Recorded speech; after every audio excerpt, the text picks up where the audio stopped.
They've striped the block today. Alternating sections, fans wearing red and blue. Temperature in the mid-60s under mostly cloudy skies. We had a very rainy day here on the fringe of the remnants of the hurricane yesterday. But it's a grass field that's dry and ready to go. Kentucky won the toss and deferred, so Ole Miss will take the opening kickoff. Micah Davis is back deep. They are fired up here on the campus of Ole Miss. Off to a 4-0 start. Aiden LaRosse is the kickoff man. Kentucky 2-2 overall, 2 non-conference wins. They're 0-2 in conference against South Carolina and Georgia. Micah Davis got rocked as he crossed the 15-yard line. Blasted by Willie Rodriguez. The 15-yard return. And here's Molly McGrath. Well, Sean, Kentucky head coach Mark Stoops told us he found out just yesterday that their best corner, Maxwell Hairston, will not play in this game after re-aggravating a shoulder injury. Sean, back to you. We'll get more on that in a moment. Yes, Molly, we have a development. There was ruled a fumble on that play and recovered by Kentucky. Jackson Dart looking up to see a replay. He's in disbelief. There's the big hit by Rodriguez. The massive collision there, but it does look, as going to the ground, it appears as though Micah Davis still has control of the ball. Of course, every play is under review, and they're going to take a look at this one, but called a fumble on the field and immediate recovery by Kentucky. Jansen Dunn recovered the fumble. So it's a Kentucky team that prides itself on physicality. And at least for now, the play is standing as called. Here's the referee, Wayne Winkler, and they are going to go to the replay official, David Allman. 5 seconds into the game. It was a massive collision. As Rodriguez running down at full speed, right shoulder right into the chin, and right there it looks like he's down, and the ball, to me, appears like it's still under firm control of Davis, the ball carrier. I would agree. Let's bring in our rules expert, longtime SEC referee Matt Austin. Matt, we're getting to you early, but I think this one's a little bit of a layup. It did look like he still had the ball when he hit the ground, did it not? Yes, Sean, it did. I agree with you and Greg. It does look like he still has the ball. What the replay official looks for is there separation from the ball in the hand before he hits the ground. In this case, I don't see it. I think it's going to be overturned to the runner being down.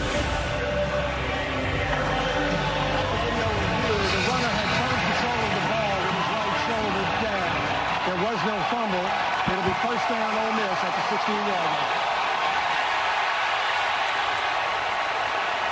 So Lane Kiffin pleased with that turn of events, and it will be Ole Miss ball.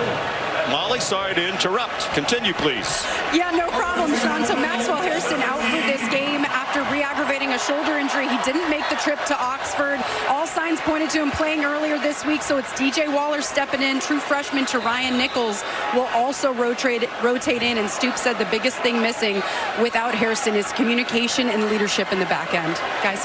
He's one of the best in the conference. Brad White, the coordinator, said he's the kind of corner who can just lock down his side of the field. Jackson Dart checks it down to Henry Parrish, and he's out of bounds at the 24, a gain of 7.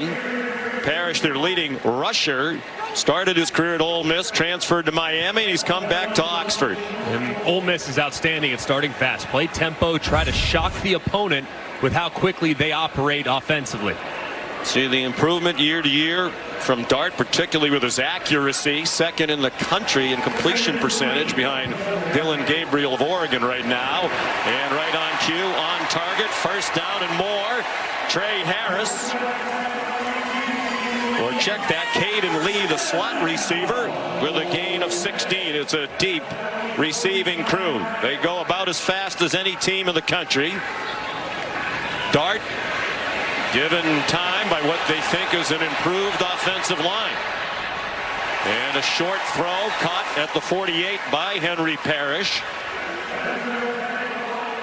And they're quickly on the move. They've scored on their opening possession in all 4 games so far. 3 touchdowns and a field goal. This is already longer than it took them to score in their last game against Georgia Southern when they scored in 2 plays in 31 seconds. Here's Trey Harris, whom Dart calls the best receiver in the country. One area where Trey Harris has continued to excel is yards after catch. There you see him fighting through would-be tacklers, taking the short pass for a nice gain. After a 12-yard gain, Dart, who's also an adept runner, wide open receiver. There's Harris, delivers a stiff arm, dives for the end zone, and he's down just short.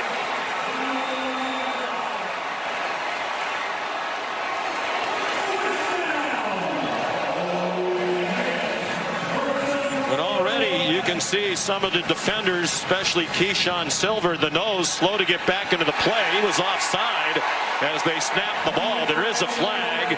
Parrish has scored a touchdown if it stands. The offense was moving around there too, so Jackson Dart trying to hustle, not allow Kentucky to substitute. He might have had his guys moving as well. Offside defense. The right side of the offensive line was still standing up. Offside defense is going to need to turn that snap. That penalty is declined. Resulting plays a touchdown. And a big break for Ole Miss today without Hairston playing for Kentucky, because he would have been matched up a lot of the day 1-on-1 on Harris. And he is wide open in the middle. They just completely uncover in the zone, and nobody's there in the middle of the field. And it said, Trey Harris, yards after catch, one of the biggest parts of his game that's improved this year. Like he might have actually scored. They marked him down short. It didn't matter. They scored. On the next play, Caden Davis added the extra point. And that's 5 for 5 on opening drives for Ole Miss this year. Jackson Dart did such a great job here avoiding the rush. There was an unblocked defender that had run through. He stepped up, avoided it, find Trey Harris right over the middle of the field. And with a lot of chaos there going on, no one really knew who was going to snap it. Offense did, defense was walking to the line of scrimmage. And Lane Kiffin tries to catch him off guard. They run it right in for a terrific start for this Ole Miss offense. Mark Stoops talking to officials about something. In his 12th year at Kentucky, longest tenured SEC coach. In fact, in the history of this league, which goes back to 1933, he's one of only 19 coaches ever who has coached at a school 12 years or more. Trying to beat a top 10 team on the road for just the second time in his tenure. They did defeat Louisville at the end of last season, beat their in-state rival for the 5th straight year. So Caden Davis with a very strong leg kicks off. And Barryon Brown has no chance. That's sailed all the way out of the back of the end zone. So here comes Kentucky, led by Brock Vandegrift, the transfer from the University of Georgia. Grew up in Bogart, Georgia, short distance from Athens, small town. This is his first career road start. He backed up at Georgia for 3 years. Has been their starter this year in his first year at Kentucky, and you saw the numbers, 3 touchdown passes, but none since the opener against Southern Miss, a 31-0 win. He's 22 years old, good size, 6'3", 217, like Jackson Dart, who was in the same recruiting class. He can also run. He's on target to Dane Key for a gain across the 30, a pickup of 7. It's going to be huge for Brock Vandegrift in this offense, called by Bush Hamden, to be very methodical in this game. They're going to have to stay patient. They're going to have to be really good in the red zone, because field goals will not win this game against Ole Miss. And they have to be good on 3rd down by extending drives and giving that defense much needed rest against the tempo. Vandegrift keeps and carries for the first down. Jared Ivey made the tackle, part of an improved defensive front. The biggest improvement, according to Lane Kiffin, and a reason why the Rebels believe they are national championship contenders now, is improvement on both lines, offensive and defensive lines. Bigger and stronger and more talented. And also deeper, too. They always had one guy, maybe 2, but now they believe they have 4 or 5 on both lines of scrimmage that can be impactful. Here comes an Ole Miss blitz. It's picked up. Vandegrift, plenty of time. A high throw. and an incomplete pass. Off the hands of Dane Key, coming off the best game of his career in their win last week against Ohio. And this would have been a heck of a catch, but it looked like he had Jamori Macklin, number 9, working across the field. I mean, he has the defender beat with a couple steps. If he is able to get it to Macklin on the move, that might turn into a big play. Instead, he goes to number 2, throws it high, and Key can't reel it in. He had 7 catches for 145 last week. Gavin Wimsett in at quarterback. He played quite a bit last week in their win against the Bobcats. Transfer from Rutgers. They want to run the quarterbacks a lot today, so they're going to try to spread out the hits that they take. So we'll see Wimsett and Vandegrift running the ball. Here's a 3rd down and 3 for Kentucky. With Demi Sumo Karngbe, the running back now. He's been their leading rusher.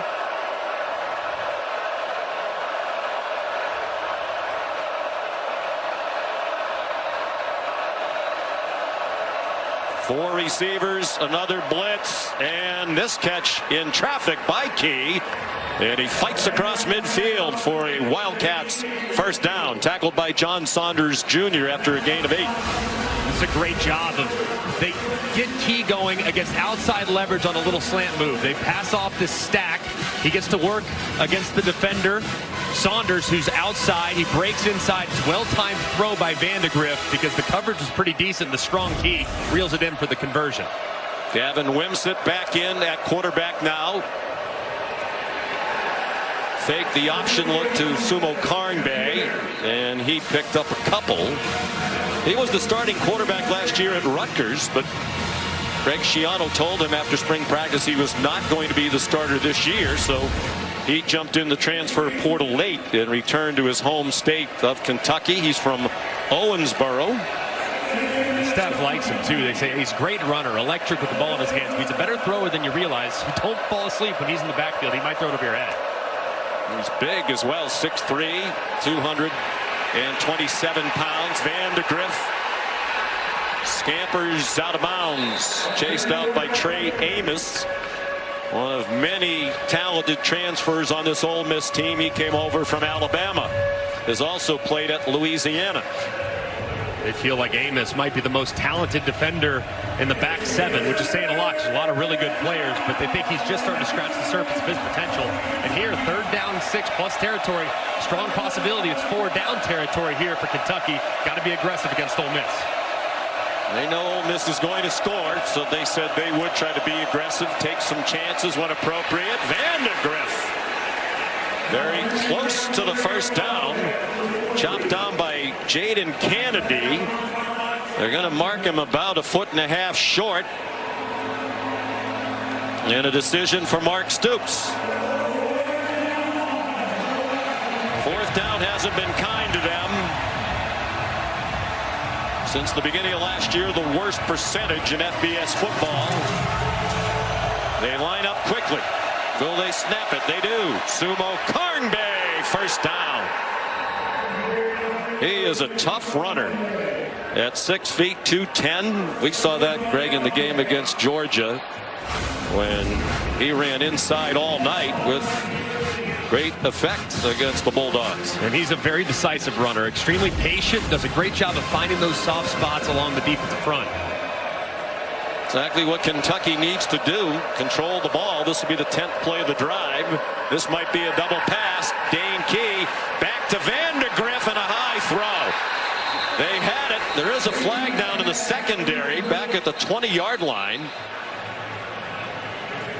But that was a good call by Bush Hamden, and it was there. Key's pass a little too high. With the substitution, the defense had more than 11 players on the field at the snap.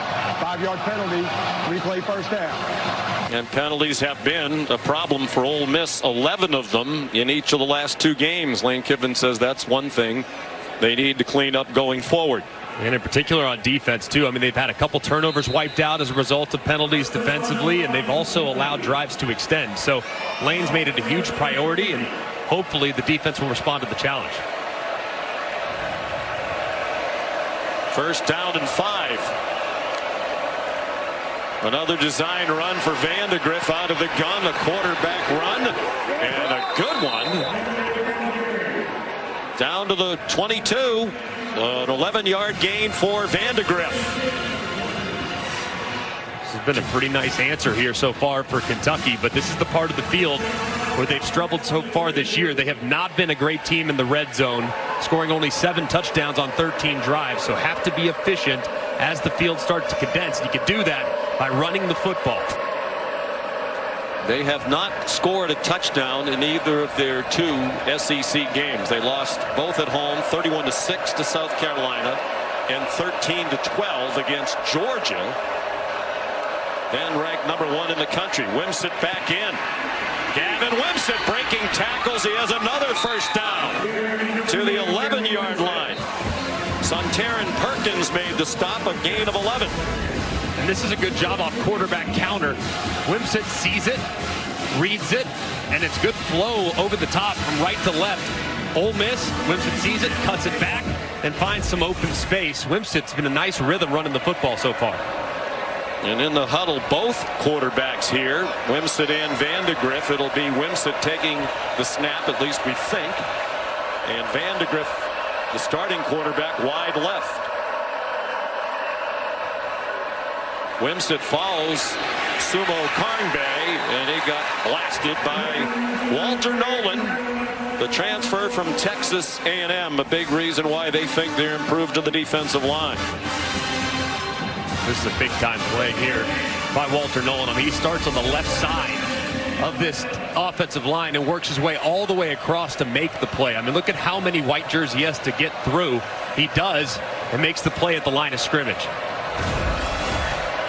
But just what Kentucky was hoping for. A time-consuming drive, more than 6 minutes now. 13th play. Vandegrift given time again. Sends it out wide for Barryon Brown. And he runs out of bounds inside the 10. Short game. They got 2.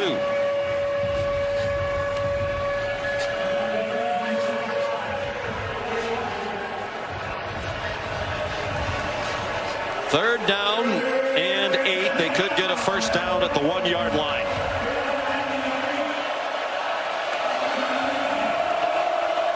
They line up in the pistol, and now they send Sumo Karngbae to the left. 4 receivers bunched over there. One up top. They try for the single coverage. A lot of hand fighting and an incomplete pass intended for Dane Key with Trey Amos in coverage. And Mark Stoops wanted a flag. He's way down at the 16-yard line hollering at the officials. Yeah, and they see the one-on-one. They shift to quad to the left. Pretty easy. You know exactly where the quarterback's going to go for it. Amos turns around initially, but I can understand the frustration there from Mark Stoops. It never looked like he really tried to make a play on the ball. He was really playing the receiver more so than the ball. So that one's right there. I really think that could have been a penalty. Well, he had a handful of jersey for a long time. Here's Alex Rayner. He's now made 13 in a row, extending his Kentucky consecutive field goal record. That one good from 27. A 15-play drive for the Cats. Alex Rayner continues to fill up the nets. Kentucky, as you said, Greg, needs touchdowns, not field goals in this game. But the good part of that for them, they used up more than half of the quarter. The drive was 7 minutes and 38 seconds. The quarterbacks rushed for 42 yards. Each carried 4 times. Vandegrift 22 yards rushing and Wimsatt 20. A wrinkle that worked very well. Ulysses Bennett is the deep man now for the kickoff from Aiden LaRosse. And it's a touchback. Lots of football fans around the country getting to know Jackson Dart. He was the Gatorade High School National Player of the Year at Corner Canyon in Utah in 2020. Threw for just under 5,000 yards. Started his college career at USC. 1 year there, mostly the backup to Keaton Slovis. Started 3. They had coaching changes there. He transferred to Ole Miss and has been a 3-year starter. 7-5 the first year, led them to a school record 11 wins last year, and they're 4-0 this year. Under duress immediately, and he dives forward for a 2-yard gain. Deion Walker applying the pressure there, but Jackson Dart just so much more comfortable in this offense. And Lane Kiffin said he's really improved as a thrower. He's one of the hardest workers on the team, definitely the leader, helps in recruiting, helps in all aspects of making this team better. Henry Parrish driven back by that salty Kentucky defense. That stopped by Jamon Dumas-Johnson, the transfer from Georgia. 2 more for Ole Miss. Henry Parrish Jr. remains the running back. He has flexed out to the top of your screen. 5 receivers spread the field for Dart. And he's going to go down back inside the 25. Octavius Oxendine, the senior from Radcliffe, Kentucky, with a 5-yard sack. And a great job twisting here along the defensive line. You see big number 0, Deion Walker, come out and pick Micah Pettis. And Oxendine slips right underneath inside of Bulow to drop Dart for the sack. Just a terrific drive there. That's only the second 3 and out for Ole Miss all year. They had scored on 36 of 53 drives after their opening score today. Flag down on the punt. Just the 4th punt of the year, the 5th rather, by Fraser Mazin. Flag down on the catch as well. Signaled for a fair catch. The ball is dead where caught. By Jamori Macklin. There is a flag back at the line of scrimmage as well.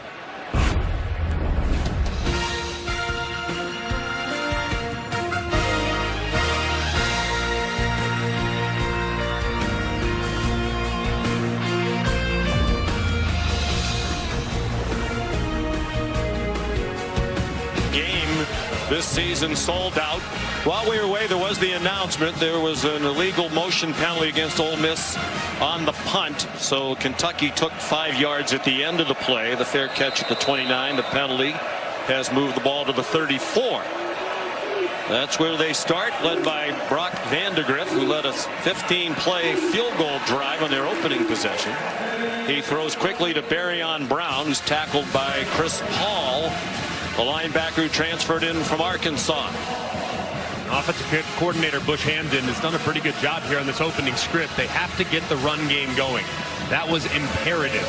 44 yards rushing on the opening possession. I thought they did a good job of mixing run pass. So Bush Hamden, the offense has not been great in the red zone, but between the 20s been rock solid, especially here starting out against Ole Miss.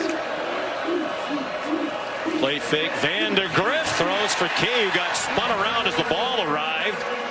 The coverage from Jaden Kennedy, a transfer from Tulane. They're playing without Lewis Moore in the back of that secondary today. They feel like they have the depth to cover that.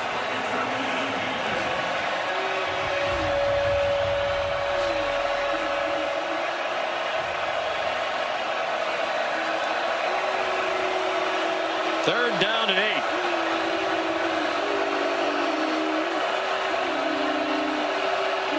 Jamori Macklin, the motion man, under duress and sacked.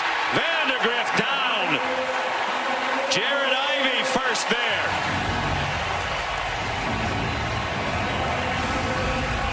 And internal pressure right here allows for one-on-one with Ivey against Caddis, who has struggled so far this year in protection. He just completely whiffs as he goes right around on the swim move, forces Vandegrift up where there are awaiting Ole Miss defenders, and that's a big stand from Ole Miss's defense after the 3 and out by Jackson Dart and company.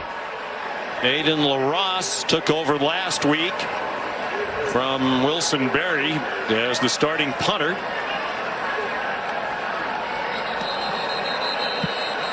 And a flag before the snap. LaRosse punted only 1 time last week. Offside. Defense number 32 made contact with an offensive player. 5-yard penalty. Still 4th down.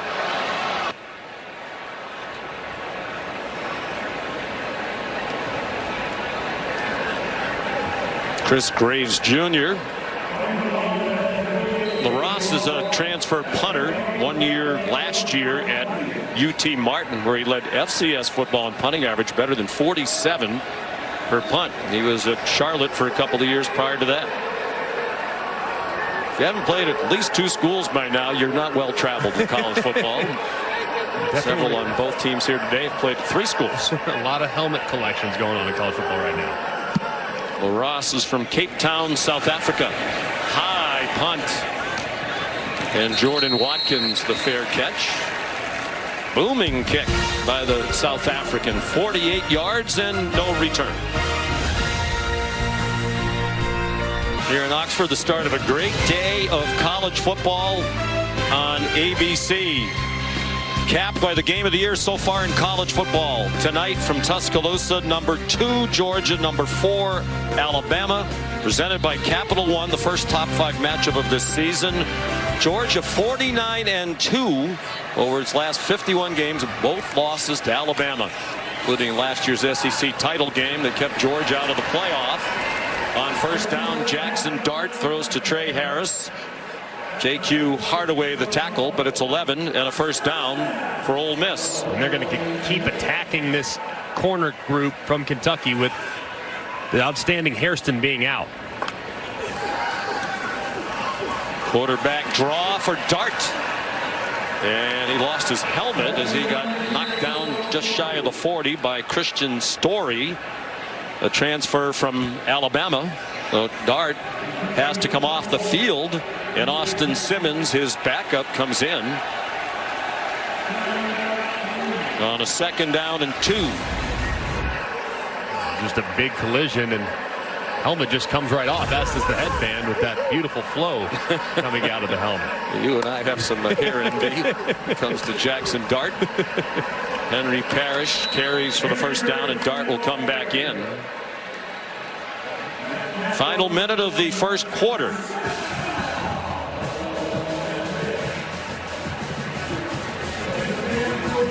Dart, 21 years old, 6'2", 225, making his 30th career start at Ole Miss. They've won their last 7, dating back to last year. Play fake. Here comes the rush. Dart throws it away. Chased by Trayvon Ripka, who the coaches have singled out for excellent play through the first 4. There is a flag down.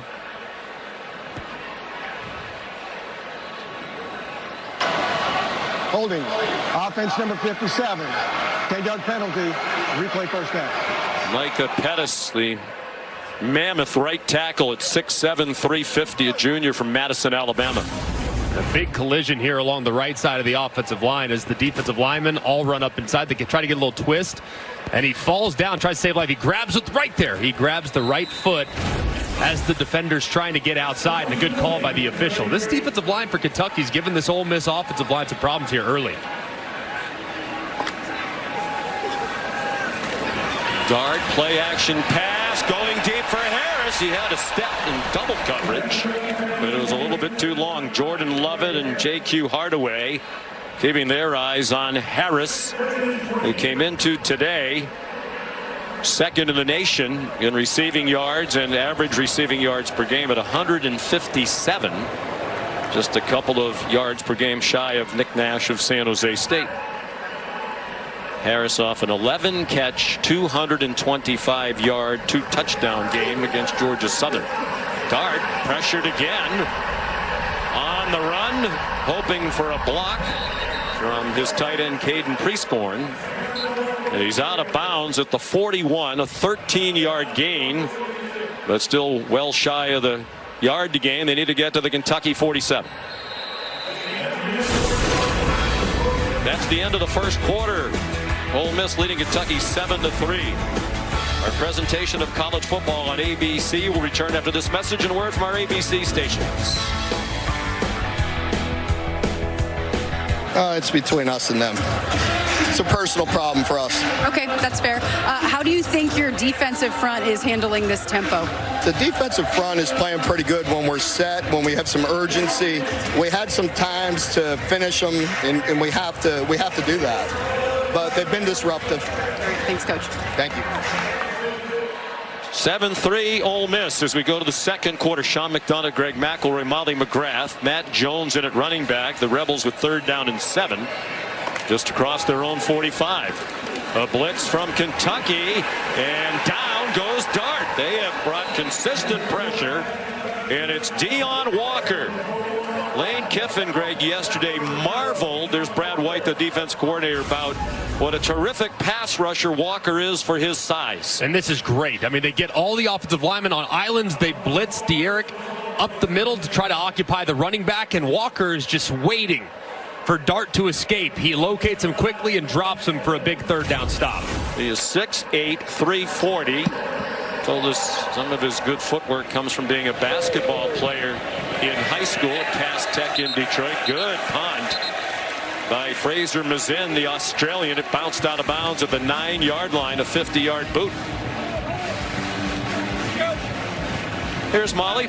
Sean, you talked about Deion Walker's love for basketball. He ran late for a phone call with us a couple weeks ago because he was playing basketball. He uses it as a source of conditioning, tries to play whenever he can, and he credits it for his quickness and footwork, especially when he hit a big growth spurt in high school. He was 6 foot his junior year, grew 5 to 6 inches that season alone, was playing basketball for his high school team, said that kept him agile and quick despite his growing frame, and that was his first love. He said he will continue to play in his free time because it keeps him in shape and light on his feet, guys. And Mel Kiper has him projected as a first-round pick. Gavin Wimsatt takes the first snap of this possession and fought hard to get a yard. J.J. Pegues made the stop. Speaking of big men, 325 in the middle of that defensive front. You'll also see him on offense in short yardage situations. And speaking of big guys that are light on their feet, when you have a guy that's a short yardage specialist, tight end, and defensive end, and defensive tackle, that's called a versatile player, Sean. It's going to be all over the place for the reps. Vandegrift back in at quarterback. He sent Sumo Karngbe in motion. Another designed run for the QB. And he got knocked down by Chris Paul, nicknamed Pooh, who's immediately become a team leader on this defense. Coach Pete Golding, the coordinator, raving about him yesterday. Yeah, a lot of athleticism, a lot of great instinct. Showed up this spring. It's a little bit slow getting comfortable in this new scheme, but since really the last 2 weeks, really started to come on and starting to play his best football. Off a 10-tackle game against Georgia Southern. After a terrific opening drive, the last two have been a little stagnant, and that pass is incomplete, but a flag thrown. Intended for Jamori Macklin, and Jaden Kennedy had a hold of him. And the penalty problems continuing for Ole Miss. Pass interference, defense number 28. Automatic first down at the spot and foul. They had 11 penalties last week against Georgia Southern, and 8 of them were on the defense. This is the first pass interference they've called, but they've probably gotten away with a couple others. One in the end zone. And it looked like that time felt like Kennedy kind of wrapped that right arm around prior to arriving, and that you see the shoulders turn, you see the reaction from the receiver, and that's what results in the flag. 5th penalty today. Lane Kiffin says we're going to be penalized. We're aggressive. It's the stupid penalties we need to get rid of. Demi Sumo Karngbe off the option, chased out of bounds by Isaiah Hamilton. But that's 14 more on the run for Kentucky out to their own 31. Creating explosive run plays has been a huge priority for this Kentucky group. They attack the end man on the line of scrimmage, get him to commit. That's Uman Mielen. And you have Sumo Karngbe out to the edge with a lot of open space. They have to continue to create big plays in the run game. Gavin Wimsatt back in the shotgun now. He gets pinballed around. After a gain of 2, he's knocked to the grass. Tyree Coleman made the tackle, part of a 3-linebacker rotation. They typically play with just 2 linebackers on the field at a time. They feel like that linebacker core is one of the biggest differences in their defense. They have 2 erasers, but also 2 guys that can really communicate well in Daughtery and Paul. Coleman just making the rich richer. Jamarion Wilcox trying to get outside, and he reached the 35 before he got driven back by Kennedy. They think eventually Wilcox will be a consistent home run threat. He's really the only running back in their stable right now who can take it a long way. And a really good job, too, on the exterior by this defensive secondary. Isaiah Hamilton, the corner, great job leveraging the football there by Kennedy, and Hamilton comes up and makes the stop. 3rd down and 6. Early in the second quarter.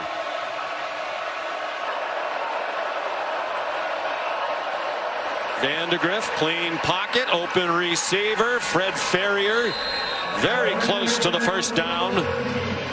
John Saunders Jr. made the tackle. They're going to mark him short. What would you do if you're Mark Stoops? I think in this style of game, defense has played pretty well, and you got to keep the pedal pressed. Against some teams, sensing the game might be won with 20, 24 points. I don't think that's this type of game. I think you have to keep the offense. You have to continue to stay aggressive, and you got to go for it in this situation.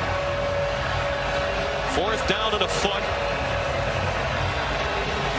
Stoops was criticized by some near the end of the Georgia game when he didn't go for a 4th down and 8 across midfield. They converted a 4th down on their opening drive. Vandegrift has the first down.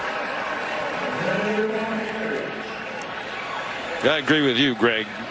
You know, punting is not going to be good for your long-term health when you play Ole Miss. No. Kicking in general, punting, field goals, the only drives that you want when you're playing against an offense that has this much firepower are those extra points at the end of the drive. So got to stay aggressive, and at some point these safeties are taking off. They got to take a shot here to kind of keep that back end honest. If Eli Cox, the veteran center, leader of that offensive front, and they get penetrated there. Sumo Karnbe dropped by Walter Nolan, one of the top high school recruits in the country a few years ago. Went to A&M. It didn't work out as well as they would like, and now he's here. Watch the quickness. I mean, engage with Dylan Ray, the left guard, was right around him. They're trying to read the end man on the line of scrimmage, but Nolan's the guy that's second to the inside. He makes the play in the backfield before they can even get a read. Great play by the D tackle. 2nd and 12. They've done a good job of avoiding long yardage situations today. Vandegrift on the design rollout on target to Dane Key with Isaiah Hamilton in coverage. They got 9. They'll need 3 more on 3rd down as we go under 9 minutes to play in the half. It's one thing that Bush Hamden's done a really good job of. This offensive line has not been great in protection this year. So moving the pocket's been a point of emphasis. They've done a pretty good job of it here these last few games, especially since that South Carolina game. So takes that 2nd and long, makes it 3rd and manageable. 10th play of this possession. Their opening drive went 15. Vandegrift stopped just across the line of scrimmage by Xavier Harris, a talented backup on that defensive front. And now with a long 2 to go, Mark Stoops is going to punt. You like that decision? Man, this is one where it's really close. If it's inside of 1, inside of 2, I think it's an absolute go-for-it situation. But when you get to 3 in the offensive line, the last couple snaps not playing so great, I can kind of understand why you might want to try to play a little field position here, given how your defense is playing. ESPN Analytics says this is a situation that you should go for it. Wilson Berry in a pooch punt situation back on the field, and Jordan Watkins made the fair catch. 33-yard punts. 7-3 Ole Miss. We're in the second quarter in Oxford. On student sections around the country, competing to be the Taco Bell Live Moss Student Section of the Year. Download the Taco Bell app to learn more. A student body that's rapidly growing in an era where many colleges are seeing their enrollments drop. They've had a 20% increase the last couple of years here. Almost 25,000 students now on this beautiful campus and a great college town, Oxford, Mississippi. Jackson Dart, and it is incomplete. Juice Wells was open for a moment. It took a while for Dart to get the ball there. DJ Waller and Ty Bryant had the double coverage. And this ball just hung in the air forever. Jackson Dart trying to take a shot. That's a couple now that he's tried to push over the top. It's well played on the outside by Waller, filling in for the injured Hairston. Goes up, gets that arm, and dislodges the football. Dart hasn't had a completion since the opening drive. It was 5 for 5. The receiver Parrish didn't know the ball was coming. Ty Bryant in coverage. Since the opening drive, this offense has been a little out of sorts, and credit the pressure from Brad White's defense for that. Yeah, they are applying a lot of pressure and hitting Jackson Dart a bunch. They really affected Carson Beck a couple weeks ago, and now it's kind of getting to another Heisman hopeful. Third down and 10 midway through the second quarter. They had 83 yards on the first drive, 29 cents. Dart dancing. Has a long way to go to get the first down. And he comes up. It appears to be with enough for the first down based on where they're spotting it. Right on the 32. It is a first down. And they line up very quickly. Parrish. Short gain. Tyrese Febrey, the tackler. Let's look at the previous play from the ESPN Pylon Cam, brought to you by Progressive. That right arm of Jackson Dart does look like it's just a hair short. So a wise decision there by Lane Kiffin and Charlie Weiss Jr., the offensive coordinator, getting up and snapping it before they looked at it. Dart, plenty of time. This time Harris moving open. And good response to the ball in the air to break it up. To Ryan Nichols, a true freshman, got back into the play. Man, how about that assignment? You got to go against one of the best wide receivers in college football. He works a little stutter go double move. You're beat initially, but you don't give up on it. The ball slightly underthrown. You're able to recover just quickly enough to break up the play. Nichols looked a little banged up at the end of the play. They're already without their best corner in Maxwell Hairston. To make sure we have the correct down. It is third down. Freshman, true freshman from Cincinnati out of Withrow High School. Also an outstanding track man. Nichols ran a 10.6 100. Graduated with a 4.7 GPA. That's Greg McElroy territory. Matt Jones is lying on the ground now. Their backup running back. Looks like a hamstring problem, or perhaps a cramp. We'll take the timeout. 6:40 to go. Opening half in Oxford.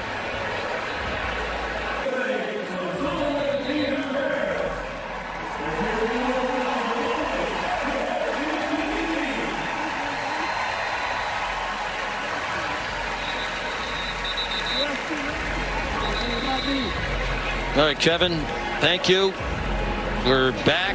Matt Jones fortunately survived to walk off the field. Just a blatant fake injury, which we'll show you when we have a moment. Third down and 8. Henry Parrish Jr. back in at running back. Jackson Dart completed his first 6. He's 0 for 4 since. He's been under duress regularly. This time, given time, short throw to Trey Harris. He's well short of the first down. So let's go back to what happened just before the timeout. Dart gestures at Jones to say, hey, they want you to go down, and he goes down. Let's bring in Matt Austin. Matt, is that legal? Well, there's actually nothing in the rule book that says you cannot do that. There is very strong wording about the being unethical to fake an injury at any time during the game. So I know the rules makers have talked about it several times, but as of right now, there's nothing in the book you can do about it. Well, they ought to put something in the book when it's that egregious. Steven Souls Jr. limping off for Kentucky. Very talented freshman.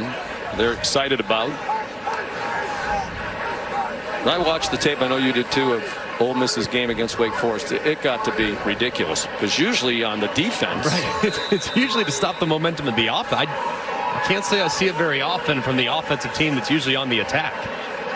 Fraser Mazin, who had punted only 4 times total in the first 4 games of the season, punting for the 3rd time today, and a fair catch made by Jamori Macklin.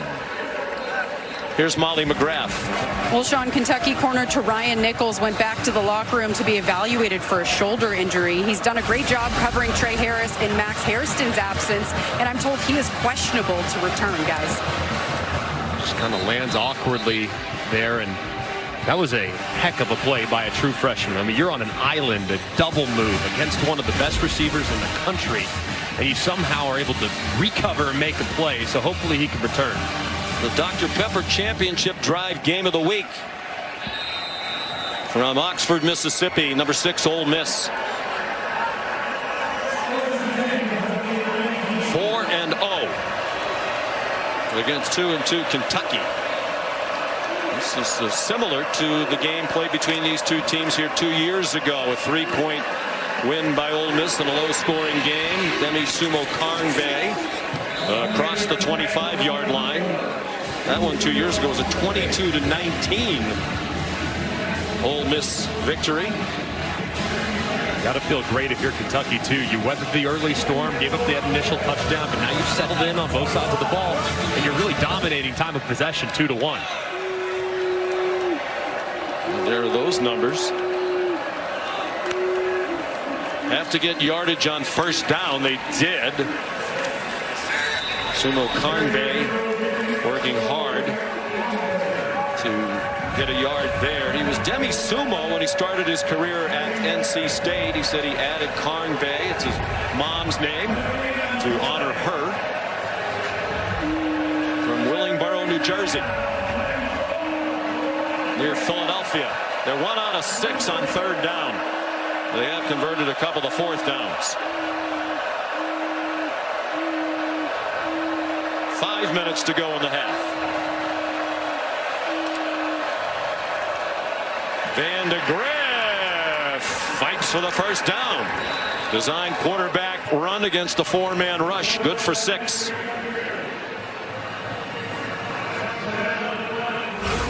This is a good decision. I know it's 3rd and long, but you have 5 guys in the box defensively, and you have 6 blockers, including the running back. So call quarterback draw. You get hat on a hat, and your quarterback falls forward for a nice 3rd down conversion.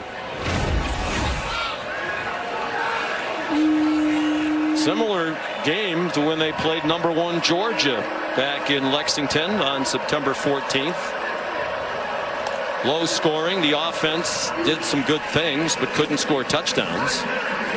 In that game against the Dogs, they ran for 170 yards. A lot of people thought, well, the difference today is the Ole Miss, when they're on offense, they're going to spread you out.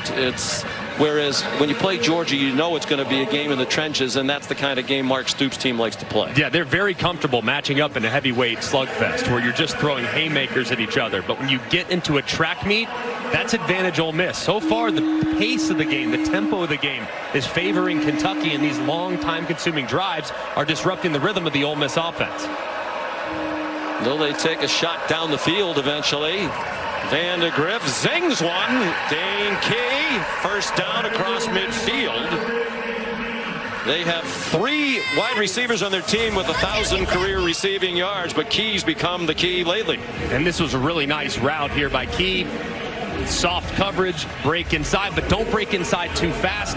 Against this zone coverage on the inside, the faster you run, the faster you might run into contact. He was under control. Gave big target to Van de Graaff, who threw a strike for a nice gain. 4 catches for Key. Down to 3 minutes to go in the half. Jamarion Wilcox. There's a flag thrown by the center judge in the offensive backfield. That's the kind of thing that's a drive killer if it's against Kentucky. Offense number 69. 10-yard penalty. Replay first down. Marcus Cox.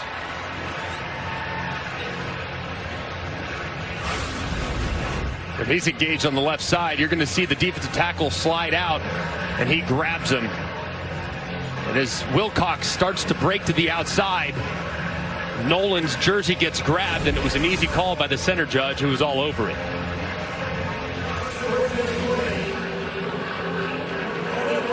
They don't get it in big chunks. Their longest play from scrimmage today is 15. So 1st and 20, particularly difficult for the Cats. Play fake to Wilcox. Down the field, no problem. 1st and 20. Dane Key, another catch. Brandon Turnage made the tackle, but they're at the Ole Miss 35 with a pickup of 24. And the timing on that throw was just outstanding there from Van de Griff. You have a clear out, you got one-on-one on the outside, Key breaks inside, and it's another nice conversion. And they're in no hurry. They want to take this clock all the way down to halftime if they can. They had a good plan against Georgia. They put themselves in position to win. They couldn't quite pull it off. Lost by 1. This plan has kept them close to the high-flying Rebels. We're at the 2 minutes versus Detroit. How about the 3-0 Seahawks under Mike McDonald? Gavin Winsett stopped, and Lane Kiffin getting a little itchy. He does not like being over there for this long without having the ball, and he wants his offense to get another possession in this half. 1:53 to go, first half. Low-scoring game here in Oxford. Lane Kiffin's team on defense most of this half. He just used the timeout while on defense, trying to get that offense the ball back. 1:55 to go in the first half. Ole Miss leading 7-3. Coach Kiffin going for his 100th career win today in his 13th season as a head coach. His 5th here at Ole Miss. Second down and 10, the 8th play of this drive for Kentucky. They're the Rebel 35. Brock Vandegrift over the middle, tried to get it to the tight end Josh Caddis, and it was broken up by Jaden Kennedy. Offensive line struggled early in the year for Kentucky, particularly against South Carolina. They've been impressive today. Yeah, coming into today, I mean, Brock Vandegrift was under pressure on just about half of his dropbacks, but so far that was his 15th dropback, only 2 pressures from what we thought was a much improved Ole Miss defensive line.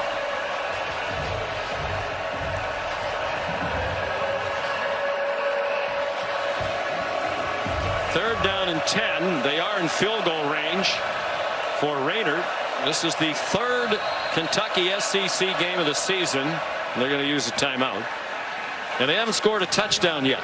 Kentucky there first. It'll be 30 seconds. Lost 31-6 to South Carolina. Kicked 2 field goals. And lost 13-12 to Georgia. Kicked 4 field goals. They had 1 field goal today. Here's Kevin. Sean, State Farm halftime report just minutes away. Booger McFarland, Kevin Nagandi here in studio. We'll get you ready for that prime time showdown on ABC in Tuscaloosa. Alabama hosting Georgia. Plenty of highlights coming your way here. By the way, Kentucky a couple weeks ago slowing down Georgia. What are they doing against Ole Miss's offense? Well, their defensive line is controlling the game right now. And offensively, if you look at Kentucky, really good job of using the quarterback run. Almost 3-1 advantage in time of possession. I love the game plan so far by Kentucky. Keep away. They got to find the end zone, though. Back to you, Sean, Greg, and Molly. All right, gentlemen, thank you.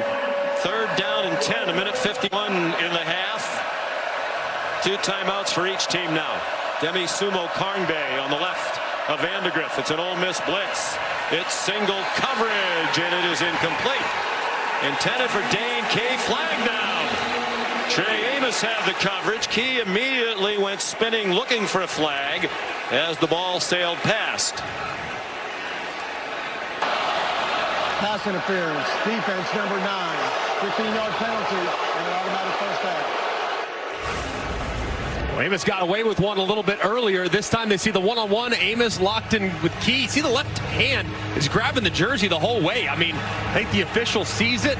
Did look like a slight push off, but you look at how he's grabbing that right arm, and the official calls it. That's another drive that's been extended by an Ole Miss penalty. So just a huge mistake, but I think an accurate call.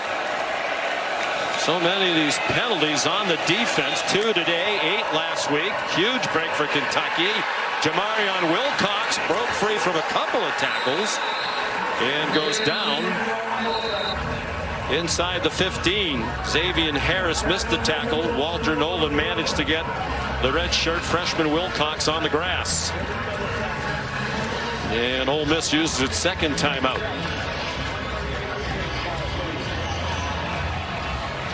Gives us a chance to look at today's college football rankings. Brought to you by Prudential, Texas. taking on Mississippi State in Austin. Of course, the big game tonight is Georgia at Alabama. You're going to hop in the car, make the drive back to Tuscaloosa to watch your alma mater. Who do you like in that one? I think it's going to be an incredible game. And the one thing I love about that matchup is it's never really that much. And this group has one significant advantage over They match up so well against each other. They're really kind of built to beat each other. I lean Bama. I think quarterback run game is going to be the difference in the game. Jalen Milroe with Kalen DeBoer, him coming in, really been so much of a factor in getting him out on the perimeter and using his legs a la Lamar Jackson style. And I think that, coupled with some big plays downfield, gives the Tide a slight edge. Milroe runs like you do. Put it this way, perimeter run game would not have been a strength. Bouncing outside, Sumo Karnbang hoping for a block, and he got it. And he's out of bounds at the, where are they going to mark it? Just inside the 5, it appears. John Saunders Jr. made the tackle. But a gain of 10. And Kentucky lining up quickly. It was Trey Amos who was blocked by Dane Key on the perimeter.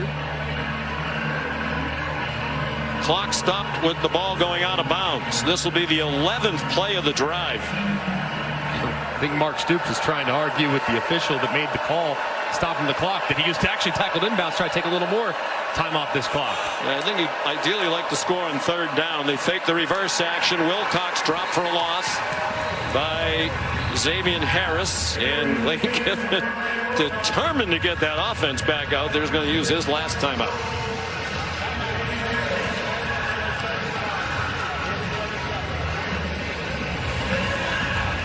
This is a heck of a play a moment ago by Xavier Harris, who just continues to show up. Watch this strong arm working against the right guard, Jalen Farmer.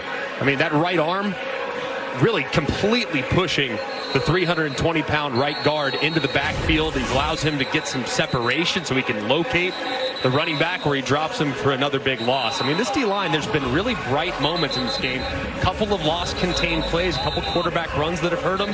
The D-line has played okay. They just got to increase the pressure that they can apply to Vandegrift in the second half.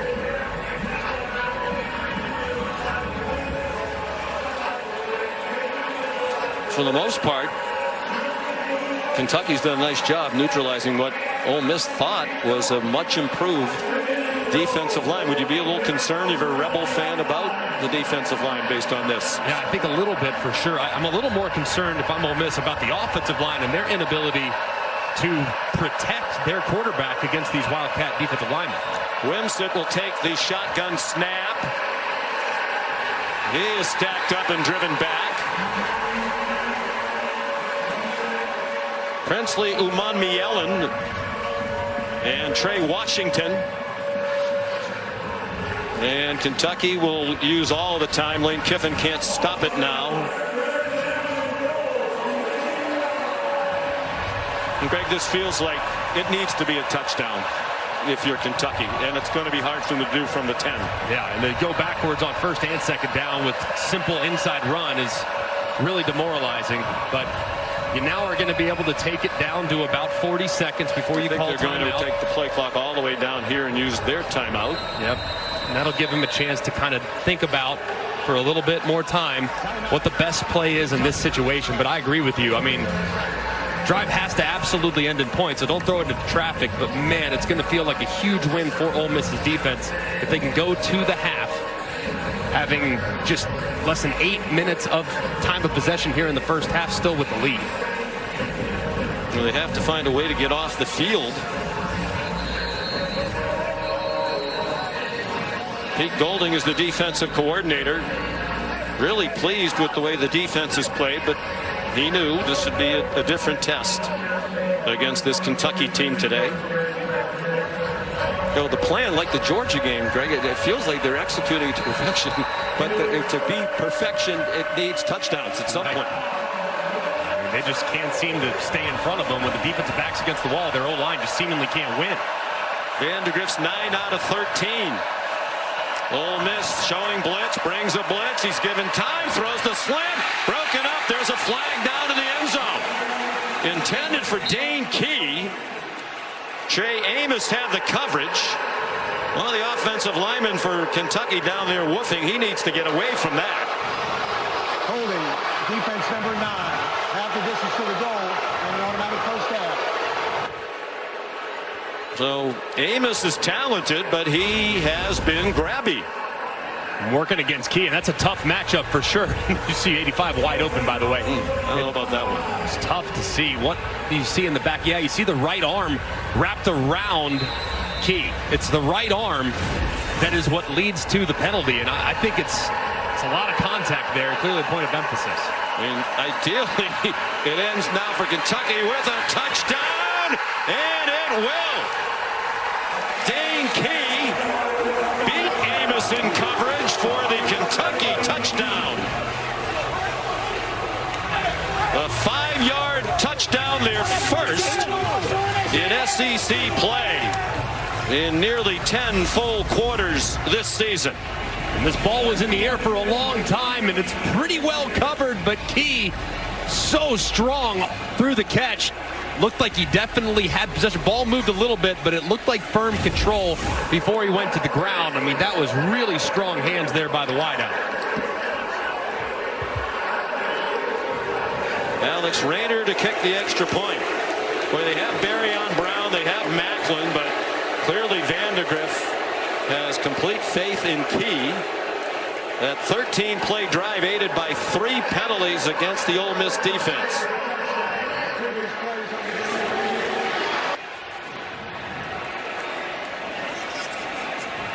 Well, I guess to your point, they want to make sure he completed the catch. Let's bring in Matt Austin. Matt, did you think it was a catch, or do you understand why they were looking at the replay? Well, I certainly do. The first determination is this an upright receiver, or is he going to the ground to make the catch? That's going to be key, because if he's going to the ground, then he's got to survive the ground all the way through. Plus, he takes a couple steps as he's staggering. So you've got firm control you're looking at. You've got a body part down. He's got those 2. Does he have the ball long enough? He takes 2, maybe 3 steps. He's staggering along. In my opinion, he's got the ball long enough to be. He's taken out about a week ago. His hand started to swell. He was having a hard time gripping the ball. So not this week for Trainum, but soon they hope. Well, how do you play it now if you're Ole Miss? No timeouts. Starting from your own 25, explosiveness all over the place, at least usually, not so much today. Yeah, I mean, if I'm Lane Kiffin, it's gas pedal pressed. I mean, I think that with 27 seconds, you got to be mindful of clock situations, know where the sideline is, have to get first downs because you have no timeouts. But I would absolutely try to steal some points. Really trust your quarterback here, Jackson Dart, to make great decisions, because the only thing that absolutely crushes you here is a turnover that leads to Kentucky points. They've had the ball for fewer than 8 minutes. Delay of game. Wow. Offense. 5-yard penalty. Still first half. Well, for as high flying and historic as the first 4 games were, this has been exactly the opposite for Ole Miss. Looked like it was going to be a continuation with the way it started on their opening drive.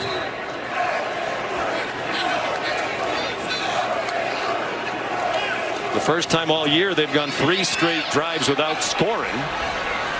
And Dart forced to run out of bounds. There's Charlie Weiss Jr., the offensive coordinator who calls the plays. So impressed with him too, and Lane Kiffin, he gives so much credit to Charlie Weiss. Calls him Whiz Kid, Boy Wonder, Boy Wonder, all types of great nicknames. But man, he has been sensational here in Oxford. Just 31 years old. Dart trying to pull it down and take off, and he is dropped. Octavius Oxendine, ordinarily a backup, but he's been a factor in the half. And Ole Miss is not going to try to snap it again. 3rd sack for Kentucky. They got a lot of things to clean up in the second half, but it starts with the offensive line. I mean, Kentucky's D-line, they've dominated that first 30 minutes.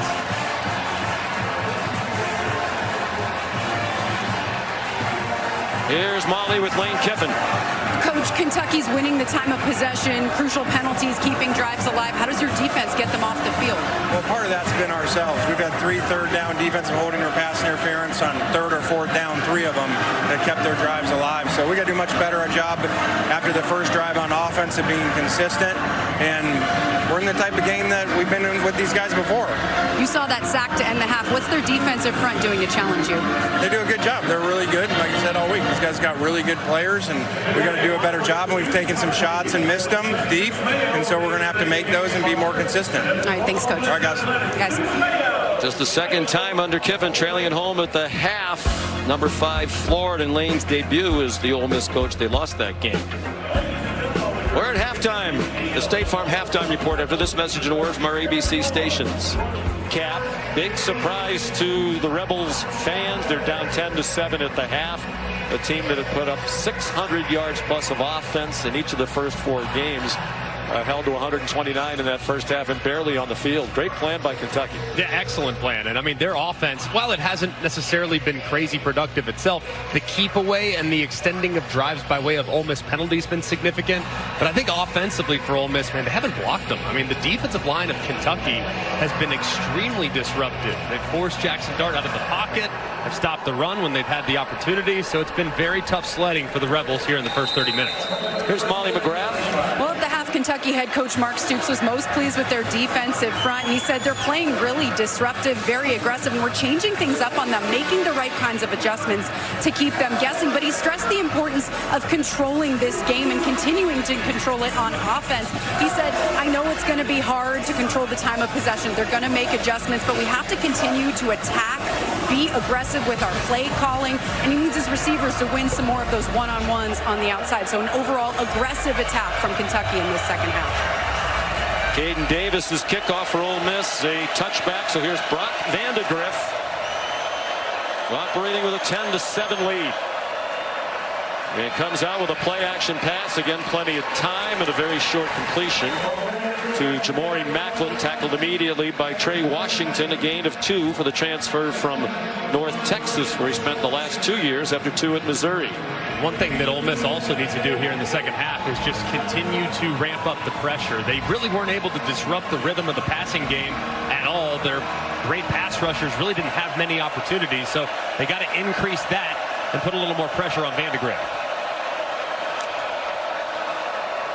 Demi Sumo Karngbe runs across the 30. It'll be 3rd down and 4. Walter Nolan made the tackle. 2 most featured ball carriers in that first half were the quarterbacks, Vandegrift and Wimsatt. Vandegrift carried 9 times, Wimsatt 8.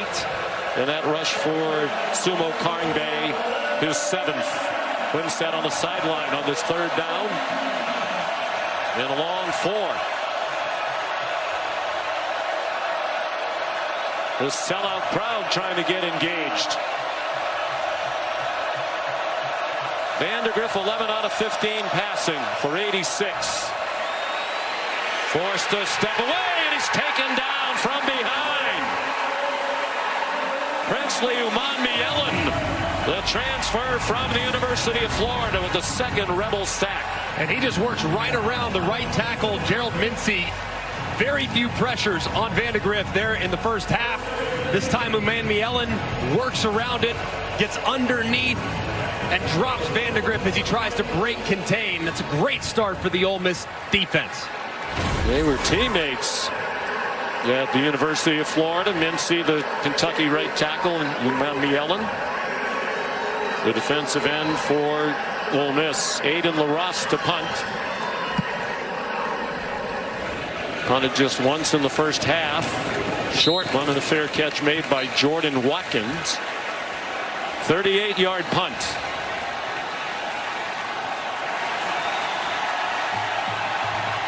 And a lot of the fans on their feet as Ole Miss takes the field. This homecoming crowd saying, let's go.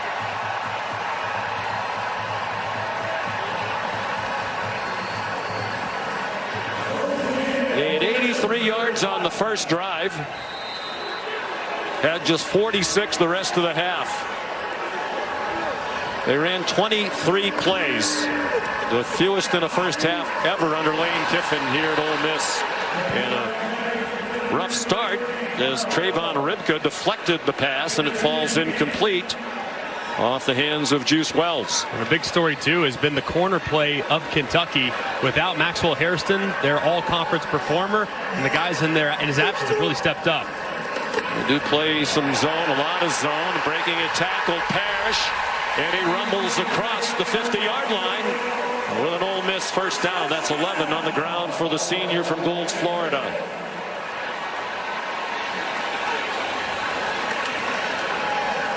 They get to the line quickly. Jackson Dart again forced to pull it down. He's across the line of scrimmage now and did well to get to the 42, a gain of 7. When you watch Jackson Dart, that's such an underrated part of his game, is how crafty is a run. Not crazy top end speed, but very elusive. Completed his first 6. He's 1 for 6 since. Parrish another first down. De'Eric Jackson made the tackle. They get to the line very quickly. Harris could not break a tackle on the near side. Good stop by J.Q. Hardaway, a transfer from Cincinnati, where he played 1 year. And this is where it's incredibly difficult on the opposing defense. You're on the right hash away from your sideline. You don't have any time to substitute. So these defensive linemen are playing 6 or 7 consecutive snaps. Parrish through a big hole. Might be a tired defense. First down.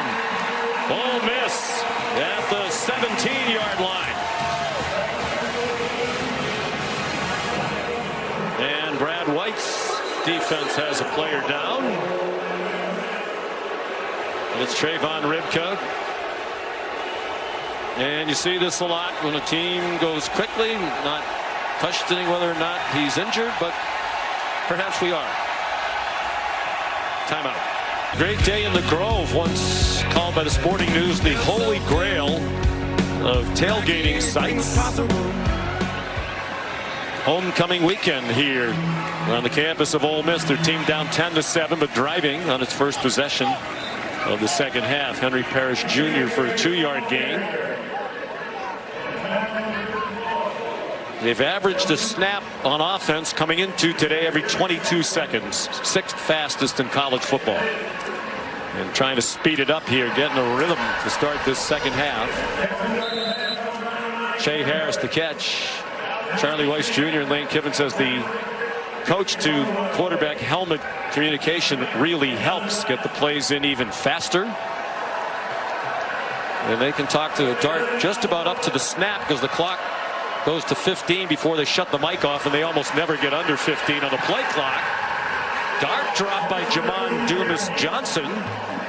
A big third down stop, and Ole Miss is going to send the field goal team out. And this is a great job by Dumas-Johnson and number 14, Ty Bryant. Eyes in the backfield the whole way, anticipating quarterback draw. The second Jackson Dart moves to the outside, they converge. Just an outstanding call there by Brad White, and a great play by his defenders.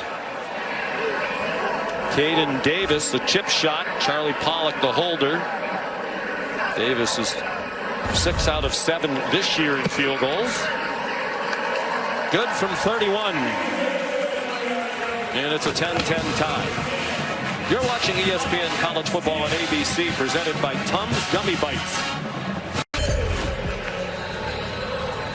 Molly won't be happy to see that Boston College score down at home to Western Kentucky without Thomas Castellanos, their outstanding quarterback. Caden Davis, very likely a touchback. 84% of his kickoffs touchback since he's been at Ole Miss. Time for Built for Success, presented by Ram Trucks. It's been a really good plan so far from Bush Hamden. Moving the pocket for Brock Vandegrift, neutralizing the pass rush, finding some one-on-ones, accurate throw from his quarterback. Also utilizing quarterback run on 3rd and 3. They have 5 guys in the box. You have 6 blockers, quarterback run, nice conversion. Mixing a little play action when you get down low in the red zone. Nice block by Demisumo Karngbe. Your strongest wide receiver in a one-on-one work in the back line of the end zone, and an accurate throw Vandegrift. It's been a really nice plan so far. Now it's just about creating some explosive plays and tying the run together. Play action pass, Vandegrift to Dane Key in stride. And he's out of bounds at the 46-yard line. Nice play to start the drive for 21 yards. Called by Bush Hamden, first-year offensive coordinator. Really like that design too. They have one guy in the flat, which Ole Miss grabbed it immediately, and you had the trail guy in Key who had plenty of space. Hamden was the OC last year at Boise State, his alma mater. He's 38 years old. 5th different offensive coordinator in 5 years for Kentucky. Jamarion Wilcox tough run. He delivered a hit at the end of the run as he collided with T.J. Daugherty and John Saunders. And a great job by the left side of the offensive line here, in particular the left guard, number 73, Dylan Ray, who pancakes Walter Nolan trying to work to the outside, drops him, and it's a nice cutback by Wilcox, who's just so quick through the hole. Dylan Ray playing left guard today. They were hoping to get Jagger Burton back, who's been their starter the last couple of years. He's been out the last couple of weeks. Wilcox just inside the 35 for a gain of 2. Wilcox, too, is a guy that they're going to continue to give more to. Demi Sumo-Karngbe is excellent, but he's not the home run hitter. Coming into the day, Jamarion Wilcox had just 19 carries, and 5 of those carries went for 10-plus yards. So he's got that home run hitting potential, so you can expect the young player to continue to get more and more as the season progresses. Their long run for the entire season is 24 yards. They just don't have a home run hitter. They are hoping Wilcox will become that. Sumo-Karngbe back in, fakes everywhere. That took too long, and Vandergriff is dumped. Jared Ivey, the 3rd sack of the day for Ole Miss, and a big one.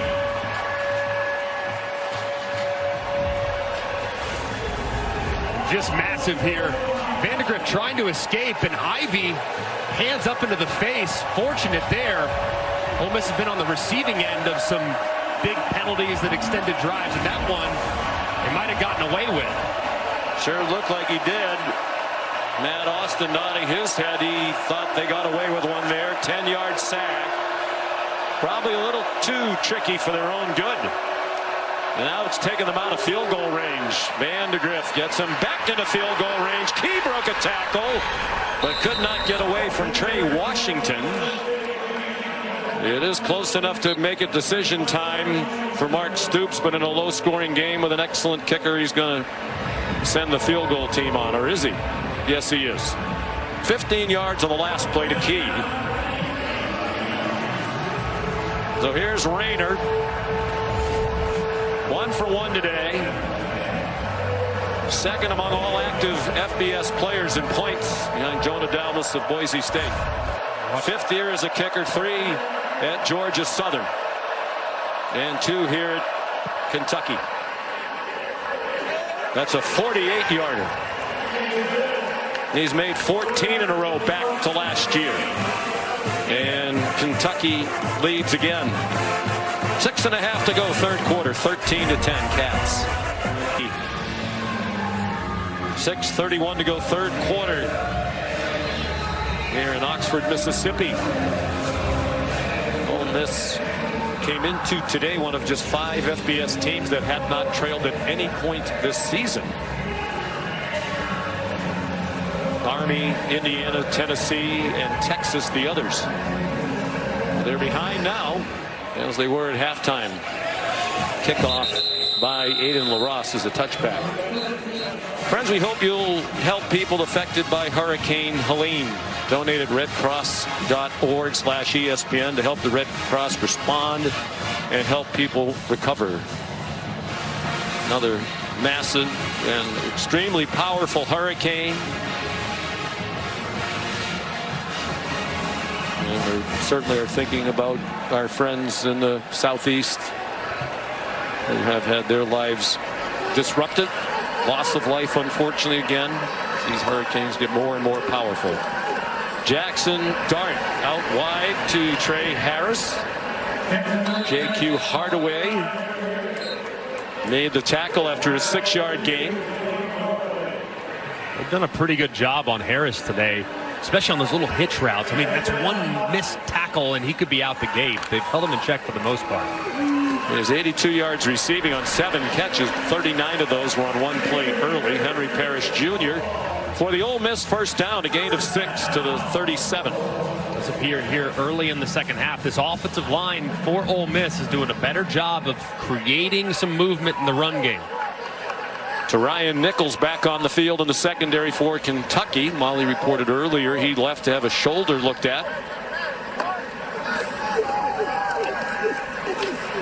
On first down, Dart, man open, a defender slip. Trey Harris, big play. All the way to the Kentucky Kentucky 24-yard line. A gain of 39, 20 of it after the catch. And credit too to the offensive line. This route took a while. A little bit of a post corner, slightly dips inside, breaks it out.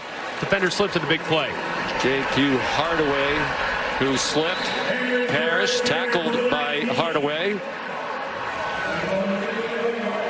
And Parrish is going back down, started to get up. Looked like he was hobbling a play or two ago. I hope he's okay. I mean, he's been so good for them. And that's one position, Greg, where they don't have a lot of depth. His backup is Matt Jones, a former walk-on, who's done a nice job, but he's not the talent that Parrish is.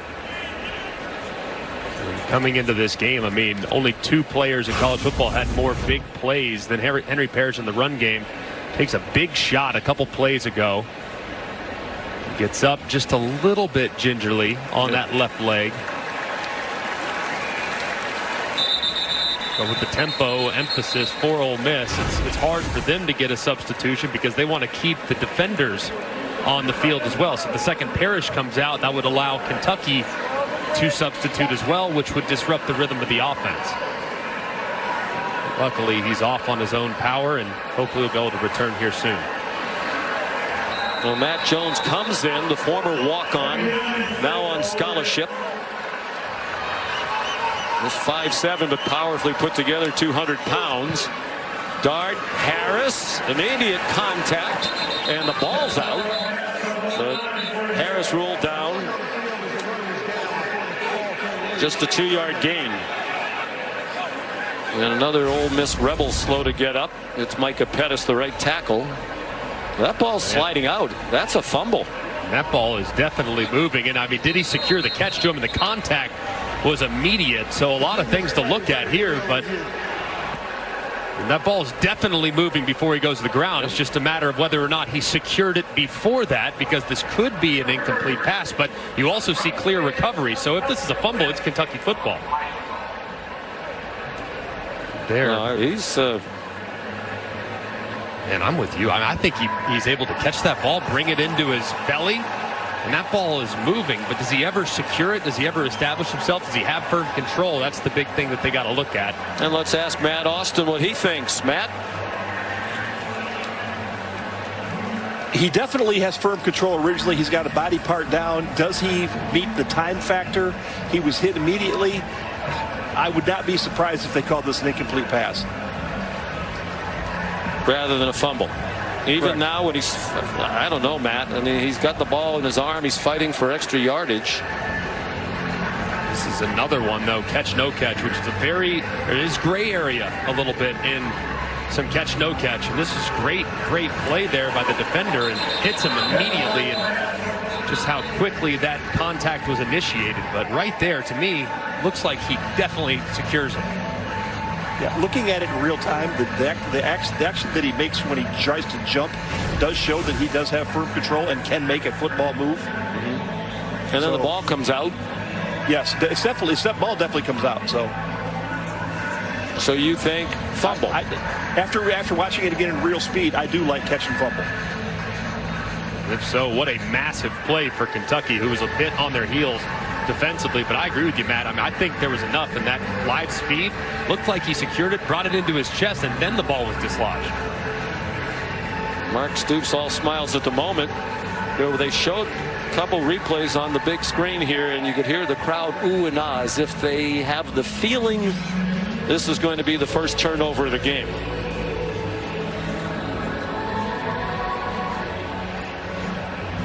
It's a fumble, Mark Stoops said. He could read his lips.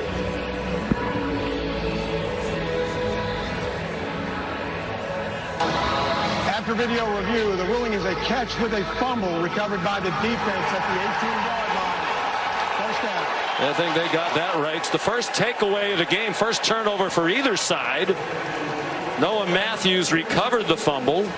J.Q. Hardaway has been a nice player today, junior from Columbus, Georgia, called upon perhaps to do more in the absence of Maxwell Hairston.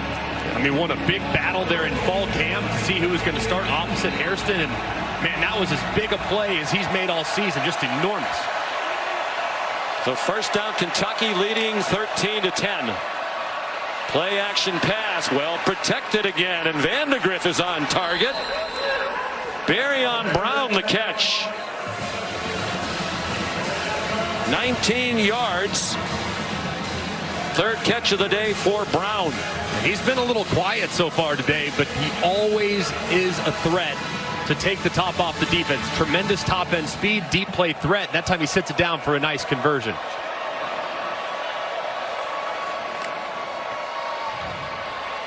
Option pass. Pegues trying to run down Sumo Carnbay, and he did with help from John Saunders.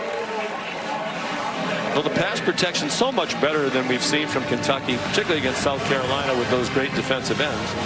But I think it goes to what Bush Hamden says, you know, if you can run, you can set up the play action pass. And that's what they've been able to do today. And quarterback run too, Sean. I mean, if you know the quarterback's a threat to take off, if you over pursue in your pass rush, that could be significant as well. So Vandegrift's legs helping the protection as well. And they've gotten a little bit away from the design quarterback runs, it seems, that were so good for them early, both Vandegrift and Wimsatt. Oh, the receiver was falling down. Josh Caddis was open. You know, we've seen 3 Kentucky games in person now. Josh Caddis needs to give them more as a blocker and as a receiver. Yeah, especially in pass protection too. I mean, he's a veteran guy that has played a lot of football. They had high hopes for him coming in. But man, it has been a really, really uneven start to the season for a tight end that had high hopes and, according to some, was preseason all SEC consideration. That's a big drop. He was falling down. Guess he needs to learn that technique from Xavier Restrepo. To see that catch for Miami last night. Vandegrift in trouble and swung down. Sontaran Perkins the sack. And a loss of 9 for Kentucky. And this really became a 3-man rush working against a 7-man protection with how they dropped Perkins out as a spy.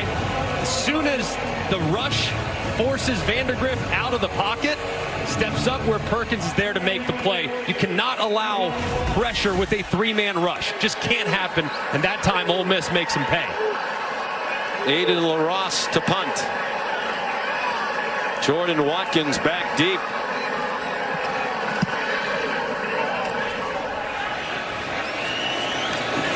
Returnable from the 36.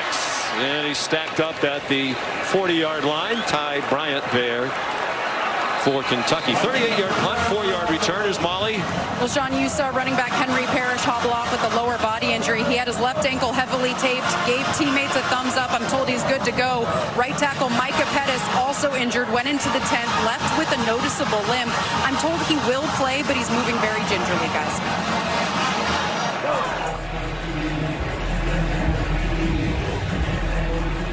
So good starting field position for Ole Miss.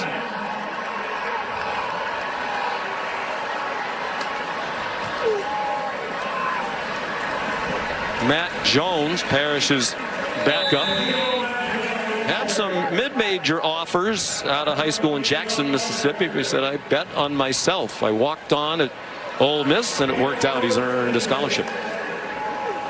He got 4 on first down. Jackson Dart after the play fake. Checks it down to Jones. He bounces off a hit and has the first down. 7 yards to Jones. Man, how about the run there, too, by Jones, lowering his shoulder, fighting through contact, and picking up a first down. Minute and a half to go, third quarter. Ole Miss down 13-10. They came in as about a 17-point favorite for Coach Kiffin. This is such a tough spot for the defense, too. You have right hash, so you're far away from your own sideline. Can't get a substitution. Ole Miss won't substitute. They'll do whatever they have to do to keep it on this side of the field so Kentucky can't get fresh players on. There's some hands on hips up front. They tried to send a blitz. Harris spinning around, couldn't catch it. With the ball coming over his head, and DJ Waller in coverage. Incompletion allows a couple fresh bodies to come on. Keyshawn Silver goes off because they substituted the Rebels. They have to have time to substitute to the Wildcats. And Deion Walker took his time getting off. They're just 1 out of 5 on 3rd down today. They need 5 here. Henry Parrish back on the field.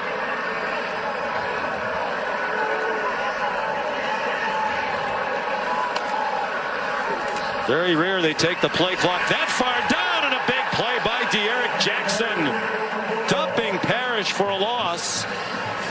And what will Lane Kiffin do on 4th down? And just a great job here by Jackson, but it looks like the right guard, Pounds, kind of loses where he's going. That's a miscommunication. Him and the left guard should be working up to the middle linebacker, 54, Jackson, and as a result, big play. And Lane Kiffin, who leans heavily on analytics, is going to go for it on 4th down and 7 from the 48-yard line. The final seconds of the 3rd quarter. And they do snap it. And Kentucky blitzes up the middle. Dart throws a dart on the run. Trey Harris on his way to the end zone. Touchdown, Ole Miss.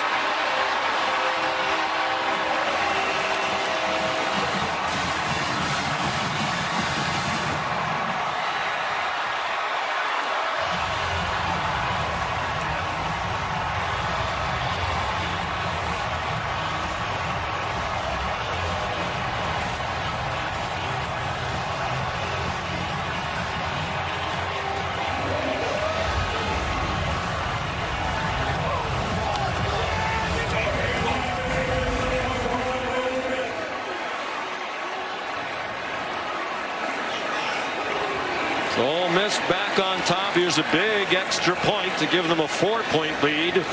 Caden Davis drives it right down the middle.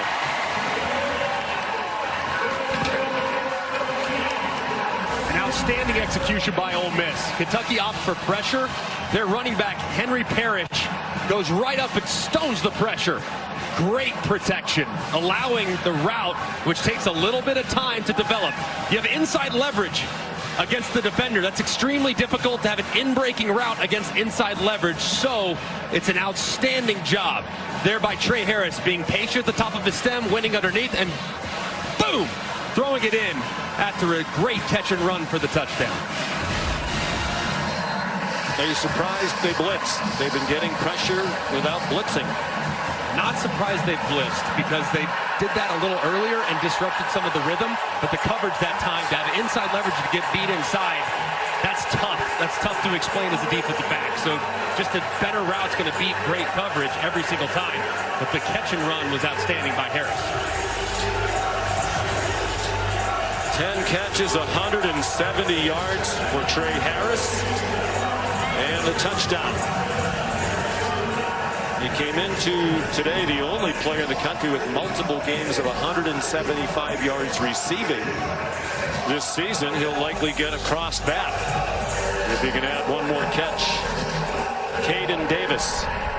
This one's returnable for Barryon Brown, and he slips down at the 15. One of the best kickoff returners in the history of the SEC. Here's Kevin. Sean Oxford's popping. Time now for our All-State checking. Little Manhattan's popping here, Boog. DJ Giddens to the house, 66 yards. Yeah, DJ Giddens to the house, but really good job by the left tackle there, number 71, Easton Kilty with the block, and then he can do the rest to the house. Giddens averaging 22 yards per carry. Kansas State up 28-13. Back to you. And this crowd fully engaged again as Ole Miss has taken the lead. 5 seconds to go, 3rd quarter. Kentucky from its own 15. And Vandegrift dropped for a loss. Princely Umanmielen made a couple of big plays today. That one's for a loss of 3, and it takes us to the end of the 3rd quarter. ESPN's presentation of college football on ABC will return after this message. Coach, a huge huge touchdown on 4th and 7 gave your team and this stadium some life. How do you hold on to that momentum in the fourth quarter? The players came through, and that was good momentum there because we went down to the red zone twice, got a field goal and then a turnover. So it's good our defense got to stop. Momentum's changing. Now we got to finish these guys off. All right, thanks, Coach. All right, let's go.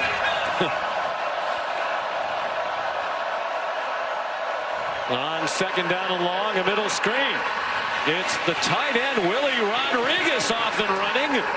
And a first down that quiets this crowd out to the 38-yard line. That's the first career catch for the freshman from Taylor Mill, Kentucky. Absolutely love that design. A play that they ran earlier, similar design where they rolled Vandergriff out to the right and hit a guy in the flat. Said they throw it back on the middle screen. There's plenty of room to work for Rodriguez. Brock Vandegrift, 15 out of 20 for 165. Deep handoff. Wilkins trying to get outside, and he could not. Swung down by Jared Ivey. It was Chris Paul who wouldn't let him get outside. Better known as Pooh Paul. Great play there by Paul. What an addition from Arkansas. I mean, to have a guy that's played at a high level in this conference, tremendous speed, recognition right there to make a play at the line of scrimmage. I asked him, where'd you get the nickname Pooh? He said, both my parents are nicknamed Pooh.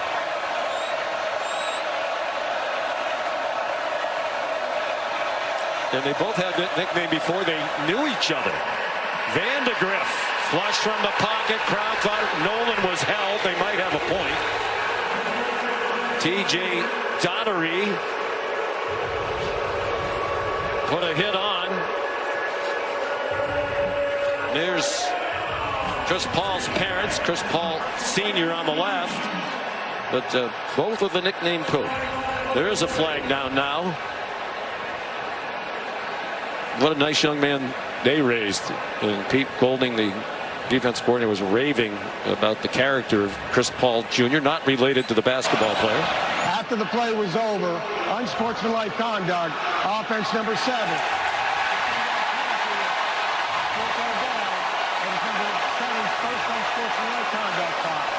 That is enormous against Barryon Brown.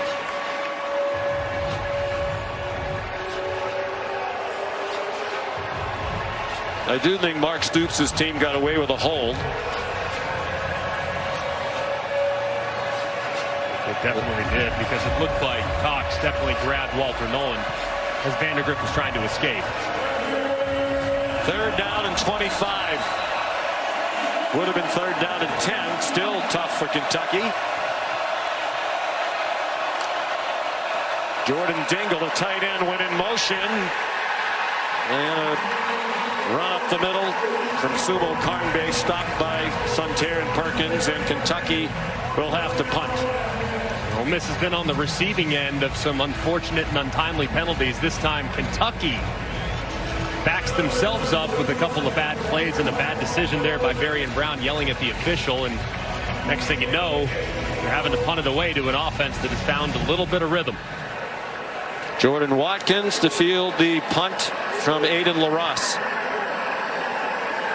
Under 13 minutes to go. And a bomb driving Watkins all the way back to his 21. And out of bounds across the 35. 53-yard punt and a 17-yard return. There's more college football action on the SEC Network today at 4:15. Mississippi State and top-ranked Texas, the first meeting between those schools since the 1999 Cotton Bowl. And at 7:45, South Alabama is at number 14 LSU. Both games are also available on the ESPN app, so you can watch anywhere you go.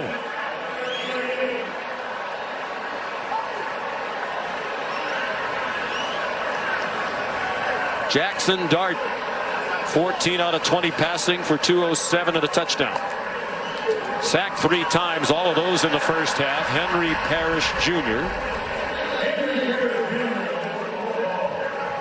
Again, he's slow to get up. DJ Waller and Zion Childress combined on the stop after a 4-yard gain.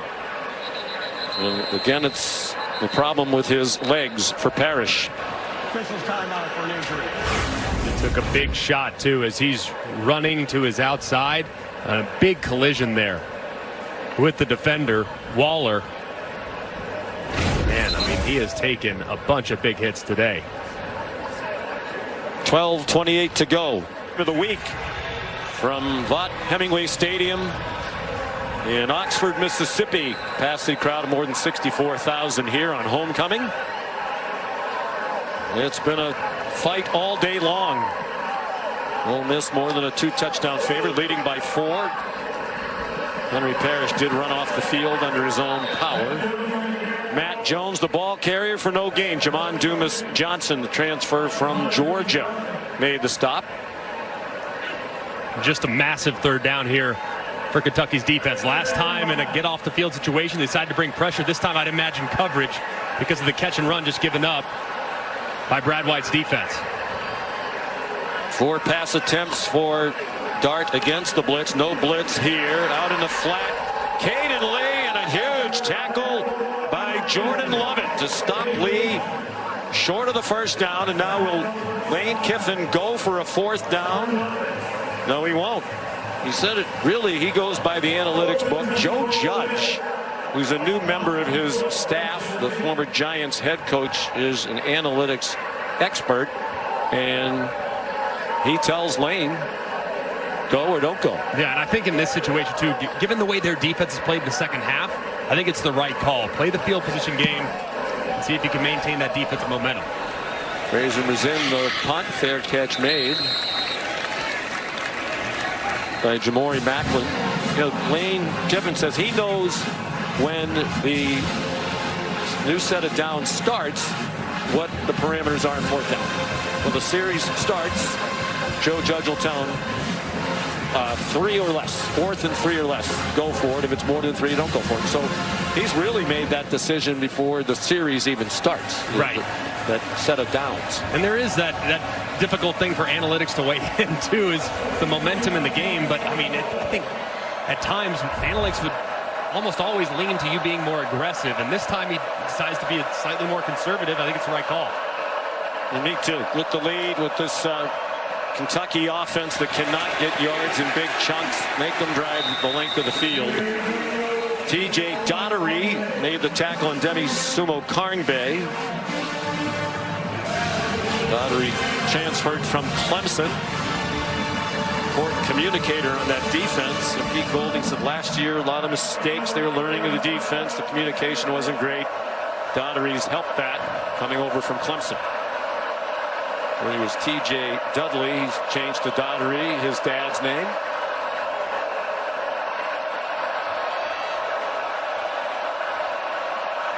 Van de Griff up to the line a couple of times with the play clock down to 3.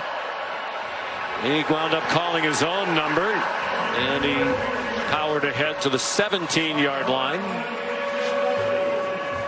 Are you surprised, Greg, they've gone away from a greater variety of the quarterback runs we saw that worked effectively with Wimsatt as well in the first half? Yeah, I think the jet sweep stuff has been pretty good. It's forced Ole Miss to flow, and they've kind of abandoned it. They've had a couple bad decisions with it too, but this is a massive down for them.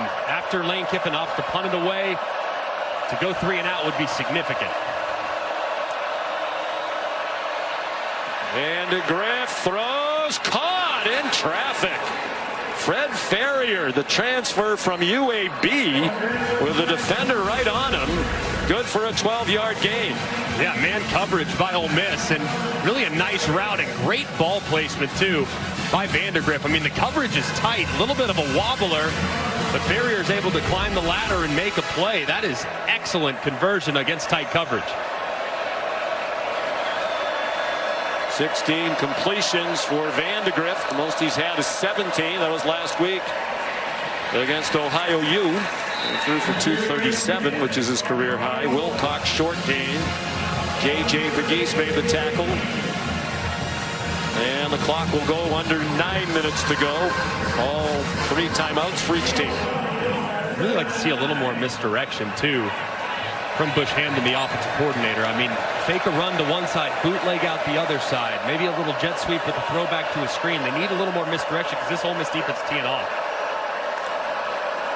They bring pressure. They throw it out wide quickly. And a good tackle by Trey Washington on Barryon Brown. Pete Golding says Washington's the smartest player he's ever coached. Senior out of Trussville, Alabama.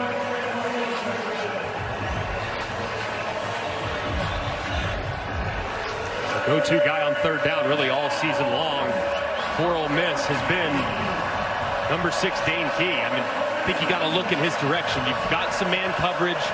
You've gotten quite a bit of looks, so I would be looking the direction of Dane Key here at the bottom of the screen.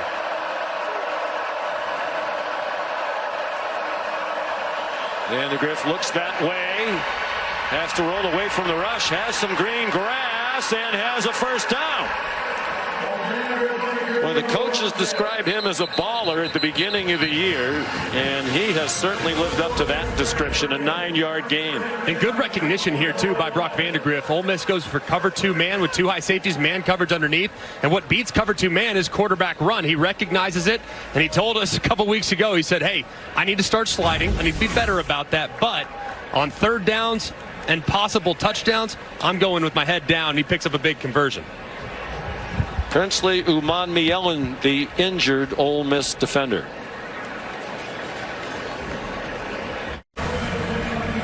It's the SEC on ABC, and a good one. Number 6, Ole Miss, 4-0, leading Kentucky 17-13, nearly midway through the fourth quarter. 1st and 10, Cats from their own 42. Vandegrift running out of time, and it is incomplete, out of bounds. Intended for Jamori Macklin, cousin of Jeremy Macklin, the All-American receiver in Missouri, who played in the NFL.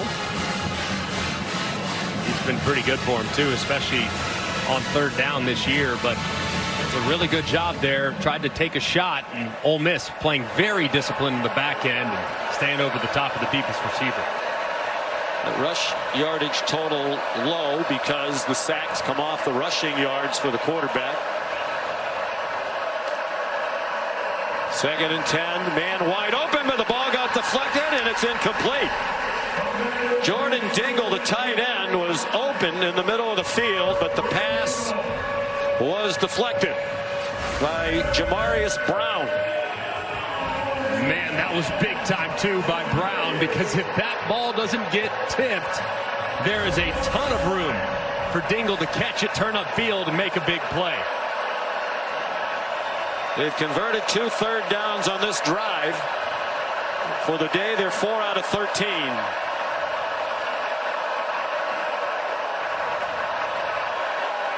Third down and 10. And Vandegrift goes down again in the arms of Suntaran Perkins.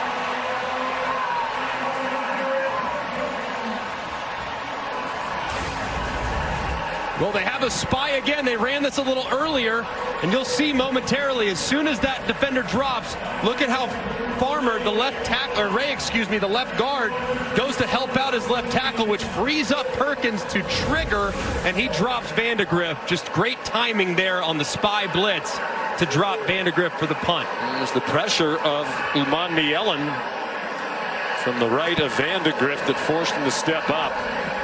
Uman Mielen just a couple of plays ago injured. Walked off the field under his own power and looked pretty healthy on that rush. 35-yard punt by LaRosse and a fair catch by Jordan Watkins. Georgia and Alabama, still 6:40 to go here. Ole Miss first down with a 4-point lead.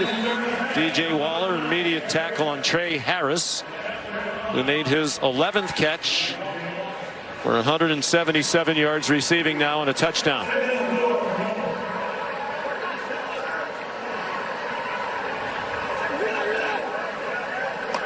Henry Parrish Jr., the running back. Didn't have anywhere to go inside. He couldn't get outside either. Well played by Ty Bryant up from the safety spot. And here's a big 3rd down and 3 for the Rebels. Big call right here for Brad White, the defensive coordinator. Usually here, 3rd and short, 3rd and medium, you see a lot of zone coverage. They anticipate guys getting to the sticks, turning around and throwing it right to them. So see if they drop in zone coverage against this front. J.J. Pegues is lined up as the running back. And I think Lane Kiffin's going to use the timeout. It's one of the very few times they let the play clock get under 15 seconds. Timeout. Ole Miss there first. It'll be 30 seconds. Be interesting to know what Joe Judge's analytics book says about a 4th down if you don't gain anything here. They're 1 out of 7 on 3rd down. Everybody we talked to in the program thinks they're much improved. Jackson Dart yesterday said he believes they're talented enough to win a national championship. And the schedule, it's still of the SEC, so it's one of the hardest schedules in the country remaining. But they don't play some of the iron of the SEC. They don't play number 1 Texas or Alabama or Tennessee, all in the top 5. They don't play Missouri or A&M. The 3 ranked teams they have left in conference, LSU, Oklahoma, and Georgia. 2 of the 3 of those come here to Vaught Hemingway. Yeah, and really I think it's the next 2 weeks we're going to learn all we need to know about what they have. Obviously, physical team they're playing today, but the athleticism of South Carolina and the offense they'll have to play against in LSU in a couple weeks. 3rd down and 3. They fake the pitch out wide, and Dart is stopped short. And now what will that analytics book say? About 4th and 2 right now. Lane on 4th and 3 a moment ago decided to punt. I would anticipate much of the same. The defense has been outstanding for them so far today. At this point, I mean, anticipating Kentucky going the length of the field, something they have not done very often against quality competition this year, is not something that you would anticipate. So I like the idea to punt. The 5th of the day for Mazin, who had punted a total of 4 times in the first 4 games. Jamori Macklin back deep. And he signals a fair catch and makes it at the 17-yard line. Kevin Nagandi, it's yours. Sean, we want to remind our audience coming up here on ABC, number 21 Oklahoma coming off their first loss, an SEC loss to Tennessee. Now their first road game in the conference, taking on Auburn on the Plains. And over on the SEC network, no Quinn Ewers today for number 1 Texas. Arch Manning making his 2nd career start. That game against Mississippi State, that is 67 minutes away. And also over on ESPN, Le'Veon Moss, number 24 Texas A&M. Hosting Arkansas. That game over on ESPN, and that's 30 minutes away. Back to you, Sean. Well, why would you get out of your favorite comfortable chair today? Stay right where you are, right through the Georgia-Alabama game tonight. Unless it's to go to the fridge, there's absolutely no reason to move. Under 5 minutes to go. Vandegrift, quick pass, broken up. Trying to get the slant to Dane Key. And it was Trey Amos in coverage. And, wow. Yeah, he was hobbling around for a minute and looking toward the sideline, and then he goes down. And again, you never want to question whether an injury is legitimate or not. But it just happens with such frequency now that it invites the speculation. He's been all over the place today, too, and he's had a pretty big responsibility. Normally plays the right side there against the offense, but has today been tasked with kind of following Dane Key around. And while it didn't work out very well for them in the early going, he got flagged a couple times. He has responded here in the second half with a much cleaner performance, and as a result, Dane Key's productivity here in the final 25 minutes really hasn't been very impactful. Walking off, not gingerly. Well, Pete Golding said yesterday, he's their best corner. He can play one side of the field. They rotate typically at the other corner with Brandon Turnage and Isaiah Hamilton.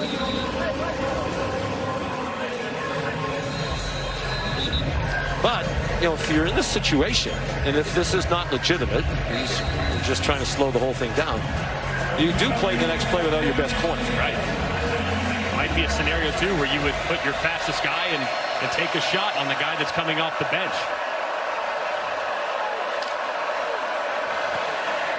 Vandegrift.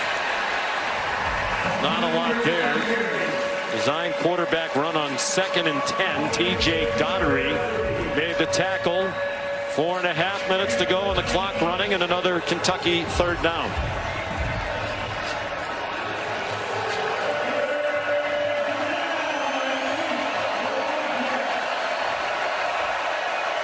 Demi Sumo Carnbay, the running back. Defensive line loading up on the right side of the Kentucky offensive line.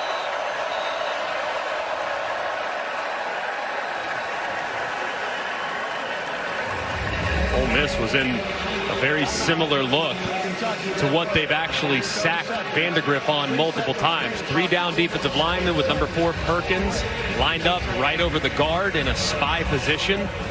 It's gotten them twice. 2 sacks so far for Perkins, and that time looked like they might be looking at a 3rd sack, so wisely calling a timeout on a critical down and distance for Mark Stoops' offense. Well, they do have some talented pass rushers on that Ole Miss side. Umanmi Elland in a going concern. Perkins, who's really kind of the 3rd rusher. Jared Ivey is a tremendous player. In fact, there was Ivey the last time these two teams met here 2 years ago, who forced a fumble in the final minute of the game, which Ole Miss recovered to hang on to a 22-19 win over the Wildcats. Amos, not surprisingly, right back on the field on the near side by the numbers. Keep an eye on Perkins, number 4. He's a big problem on 3rd down. Vandegrift throws incomplete. And Fred Ferrier curling toward the ball, and he was open. And is Mark Stoops going to go for this 4th down? It looks like it, from his own 20-yard line. Just a big play there, too, by Trey Washington. And, man, this is a dice roll by Mark Stoops, sensing that the dam is about to break for his defense, feeling like he's got to keep his offense on the field, something he did not do a couple weeks ago in a 4th and long situation against Georgia. But with much better field position, maybe this is just the old try to get him offside. No, it isn't. It's an Ole Miss blitz. It's one-on-one coverage. It's up for grabs and caught by Barryon Brown. Still on his feet. And all the way to the 17-yard line. John Saunders saved the touchdown. The longest play of the year by far for the Kentucky offense. And how about the route by Barryon Brown? Said earlier, all it takes is one play for Brown to make a huge impact. He's been a little quiet today. He gets behind the defender, Hamilton, perfectly times the push off, reels it in, and the run after catch shows the explosiveness. Just an unbelievable dice roll on 4th and 8. And his playmaker Brown, who's been outstanding the last few years for Kentucky, makes him right and has the Cats knocking on the door. Previous longest play of the year was 46 yards, a pass play. That one for 63 when they absolutely had to have it. Jared Ivey having his left foot looked at. Wow, Brock Vandegrift given time by an offensive line that has had struggles from time to time this year, particularly against South Carolina. And he's now thrown for 243 yards with his longest completion. And here's Ivey, who's injured on the play. Coming around the edge. Not sure exactly where it happened, but man, how about an unbelievable throw and catch. And the timing and being able to break free there at the last second is just next level stuff from Barryon Brown. Ivey walks off. Brown 5 catches for 88. The 243 passing for Vandegrift is a career high. Went for 237 against the Ohio Bobcats last week. Who would have thought coming into the game that Kentucky would pass for more yards than Ole Miss? That is the situation right now. Certainly wouldn't have thought it either after the first drive, too, with how Jackson Dart started this game. But this Kentucky group is a resilient group that's becoming more aggressive, and You can see Brock Vandegrift hasn't exactly been lighting it up against SEC competition, but answering and responding in a big way today. Probably 4 down territory here at this juncture, with the clock running toward 3 minutes. A field goal doesn't do them any good. Sumo Karnbe running room outside, inside the 10, and down near the 5 with a first down. An 11-yard run. And Umanmielen is down again.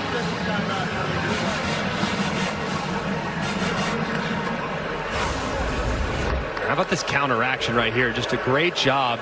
And Sumo Karnbe sweeping all the way back. Ole Miss defense very aggressive, and they lose contained to the outside. And Sumo Karnbe, not the fastest running back in the world, but has plenty of juice to get to the edge. And it's a really nice first down run for the Wildcat offense. With exactly 3 minutes to go, they'll have first and goal.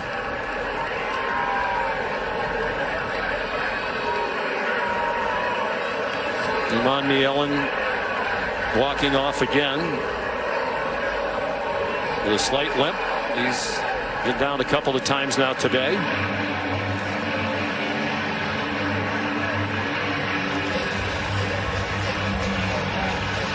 Three minutes to go.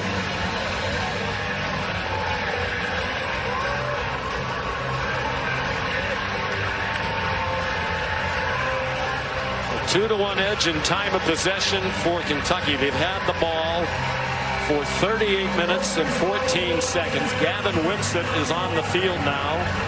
Played a lot in the first half, not as much here. And you saw Vandegrift not in that huddle and already lined up wide to the right as a receiver. Played some receiver in high school. It's not likely they're going to throw it to him here.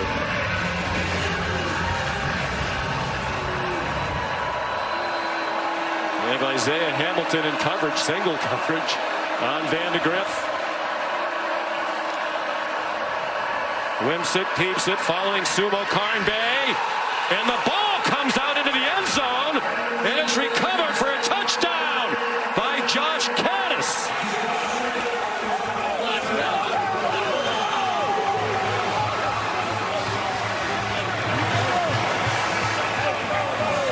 Well, for as many struggles as Caddis has had this year, and you saw earlier when he dropped the ball, the look on his face as if he couldn't believe it. Some good fortune here. Right place, right time. After Wimsatt was stripped of the ball by Trey Washington. And Washington hits that helmet right on the football, and the ball pops up right into the awaiting arms of Josh Caddis. I mean, goodness gracious, the chaos there. The goal line was wild. And just extremely fortunate for Kentucky to have a guy waiting and uncovered to fall forward for pay dirt. When you struggle to score touchdowns, you'll take them any way you can get them. What a drive. Included that huge play on the 4th down. Mark Stoops criticized for being conservative. Not on that drive. They wind up going 83 in 6 plays. And Josh Caddis, the touchdown, as he caught the fumble out of midair and took it in from a yard or 2 out. Just quarterback, little boss sweep with running back out inside. And like we said, I mean, you cannot hit the ball any better to dislodge it if you're Trey Washington, the safety, number 25. And just so unfortunate for Ole Miss to not have a guy there as they look on in agony after the unfortunate bounce in favor of the Cats. Caddis, a junior from Cincinnati, out of Moeller. His dad, Eric, played tight end in Michigan, 7 years in the NFL, mostly with Cincinnati. He has a brother, Justin, on this Kentucky team. What a way to take the lead.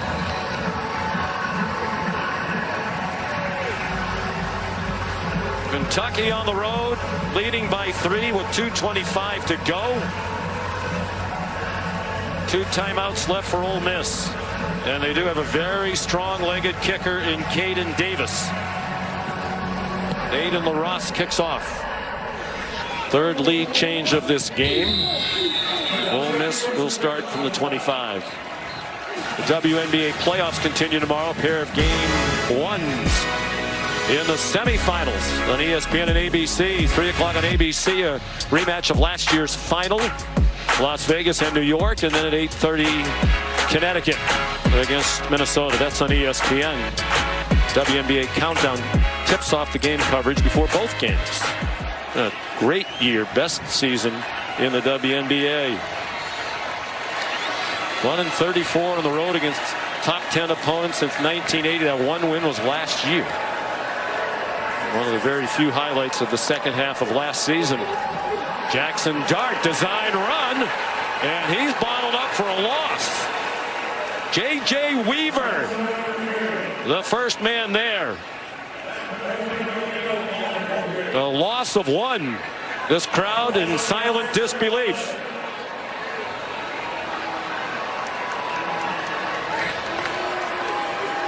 It is very quiet here. Dart to the sideline, nowhere near Jordan Watkins. And that gets us to the 2-minute timeout.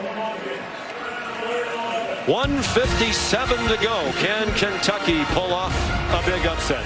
It's times they've been to Oxford, haven't won here since 1978. Ole Miss riding a 7-game win streak back to last year. Only Missouri and Army have longer active winning streaks in FBS football. They've each won 8 in a row. The Rebels have won 10 straight here in Oxford. It's the 5th longest active home winning streak. They're 1 out of 8 on 3rd down, and this is the longest they've faced all day. Dart throws, and is it a catch? Yes, and what a catch by Harris. Dart got it off with a defender right in his face, and ooh. They're going to look at that one, I'm sure, in the replay booth. And now there's a Kentucky defender who is getting medical attention. Octavius Oxendine's had a good game. Generally a backup. The bigger question is this a catch? Because if it's not, it's 4th down and 11. If it is, it's a 1st down. Going to the ground. Does the ball move? Well, it pops back up in the air. Looks right there, like that doesn't have either nose hand on it. You can see it's moving right there as well. Yeah, I think this is definitely an incomplete pass. He doesn't stick the ball into his hands. It's loose there. He rolls over, touches the ground. That's incomplete. Yeah, still moving all the way through the end, too. So I think this is a big overturn potentially. Certainly looking like it's going to go in that direction, but just the pressure brought by Kentucky forced the low throw, and Harris can't go down there and save it. Right there, pretty clear. I mean, the ball's still moving. The ruling on the field was a catch for our 1st down. The previous plays under video review. They're just starting with that now.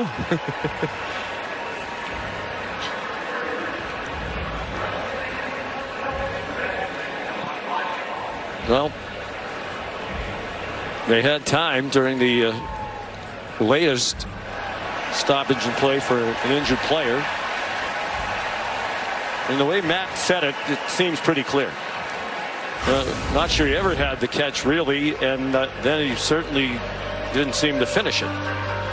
That's the thing. I mean, it can touch the ground, but you have to maintain control all the way through, and touches the ground, and the ball is still moving as he rolls over and finally secures it. But I think obviously indisputable video evidence beyond all doubt to overturn, but to me it looks like that no longer exists. Right. If you watched the end of the game last night between Virginia Tech and Miami, they overturned the call at the end of the game despite no conclusive evidence to do so.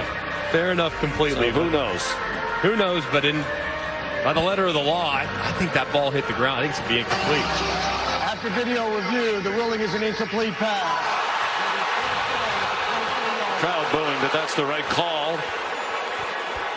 And here comes the play of the game and the play of the season to date for Ole Miss, and perhaps one will have long-lasting implications given their aspirations for a conference championship and a national championship. They're going to put 5 seconds back on the clock, but it's 4th down and 11. From their own 24-yard line. He doesn't need the analytics book to know you have to go for it.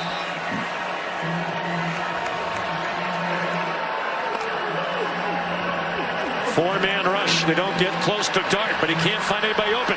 Throws on the run, and it is caught by Caden Priestcorn, the tight end, all the way to the Kentucky 34-yard line. 41 yards.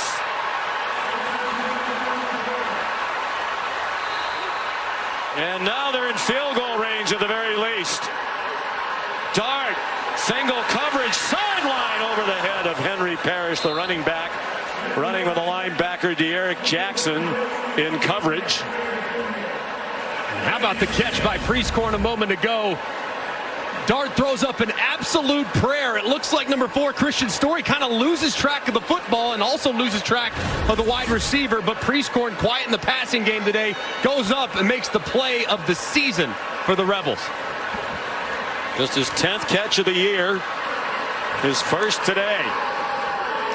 On 2nd and 10, Dart doesn't want to take a sack, get out of field goal range. He gets knocked down back at the 39-yard line by J.J. Weaver.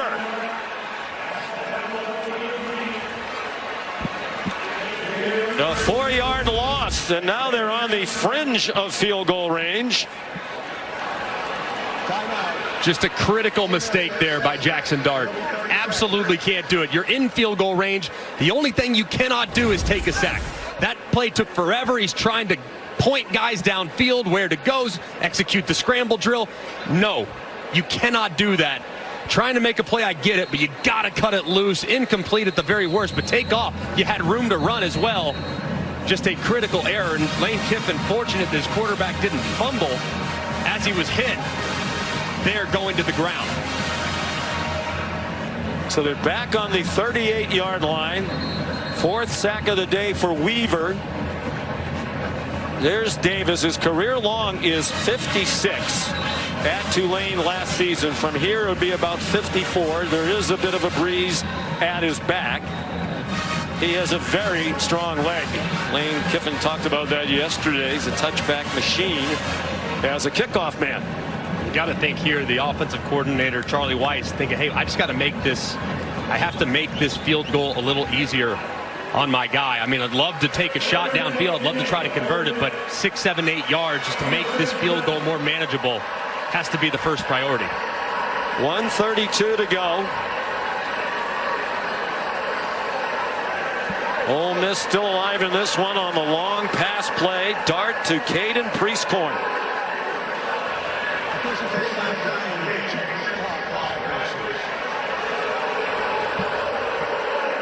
And just when they were about to run 3 plays in a row without anybody needing medical attention.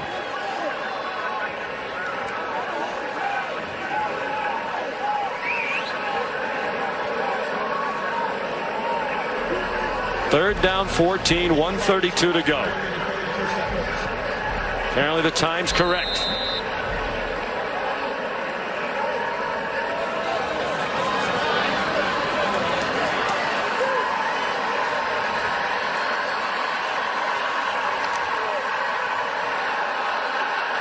Flag down. Dart runs away from Weaver. Lost the football, but there is the flag in the air. Kentucky has recovered it. De'Eric Jackson banged it out. It looked like they were offside. What else can happen down the stretch? Offside. The defensive end was in the neutral zone. Wow. And just a critical mistake. The best player on Kentucky's team, Walker, jumps just a little bit early trying to create a pass rush. But if I'm Dart, I would have loved to have thrown it to the end zone there. I mean, you have a free play. Running it doesn't give you a whole lot there. It only opens up the possibility of you getting hit or something crazy happening. Man, heave it to the end zone, buy some time, and throw a Hail Mary. Well, at the very least, it's much more comfortable field goal range now. It'd be about 50 yards from here. Davis, plenty of leg to make that. Can't take a sack here if you're Jackson Dart. Absolutely have to get the ball out. Third down and 9. Dart, no rush. Takes the check down to Parrish. And he's run down at the 31-yard line by Jamon Dumas-Johnson. Neither team compelled to stop the clock with a minute to go. This is 4th down. The offense is still on the field for Ole Miss, and Kentucky is going to use a timeout. Is he really going to go for a 4th and 7 when a field goal would tie the game? Well, this is where, if the analytics say to do it, Greg, you are really trusting in the analytics. I think you trust your kicker here. I mean, it's a makeable field goal. It's obviously not a chip shot by any stretch of the imagination, nearly 49 yards, but one that is definitely within Davis's range. Davis is 7 out of 8 this year in field goals. His only miss was a 53-yarder, and they are sending him on.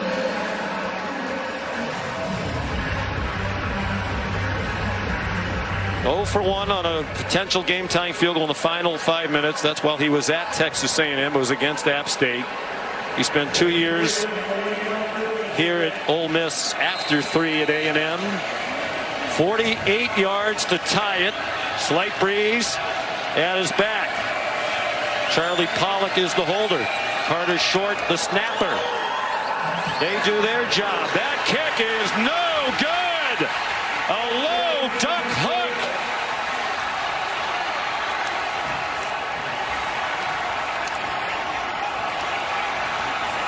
And Kentucky is going to win in Oxford for the first time since 1978.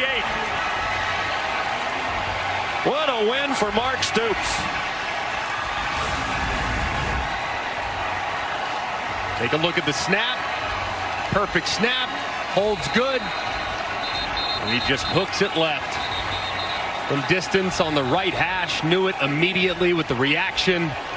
And it's asking a lot for your kicker to kick a game-tying field goal from 49 yards at the college level, but Mark Stoops looks on, has to be so proud of the effort from his team, close a couple weeks ago, and just an incredible performance.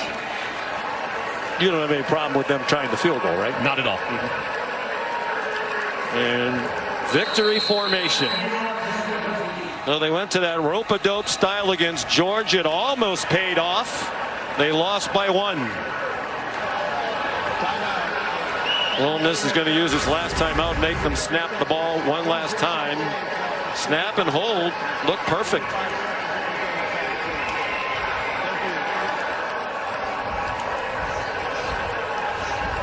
And Lane Kiffin will have to wait another day to earn career win number 100. He doesn't care about that at all. But it's a big loss for a team with aspirations of winning the conference, playing for a national championship. And to lose this home game with, as we said, not the hardest SEC schedule, but a lot of tough games left. They put themselves in a tough spot going forward. Yeah, they did. I mean, this was one that you would not have expected. I mean, with their tempo and the way that they can put pressure on the opposing defense, home field, fresh legs, having played and really crushed everybody. It's just a shocking performance, but credit to Kentucky with just an outstanding run. Yeah, great plan. You know, they know their limitations. They played to their strengths, and credit to the players who executed beautifully. Highest ranked road win for Kentucky since 1977 when they beat number 4 Penn State.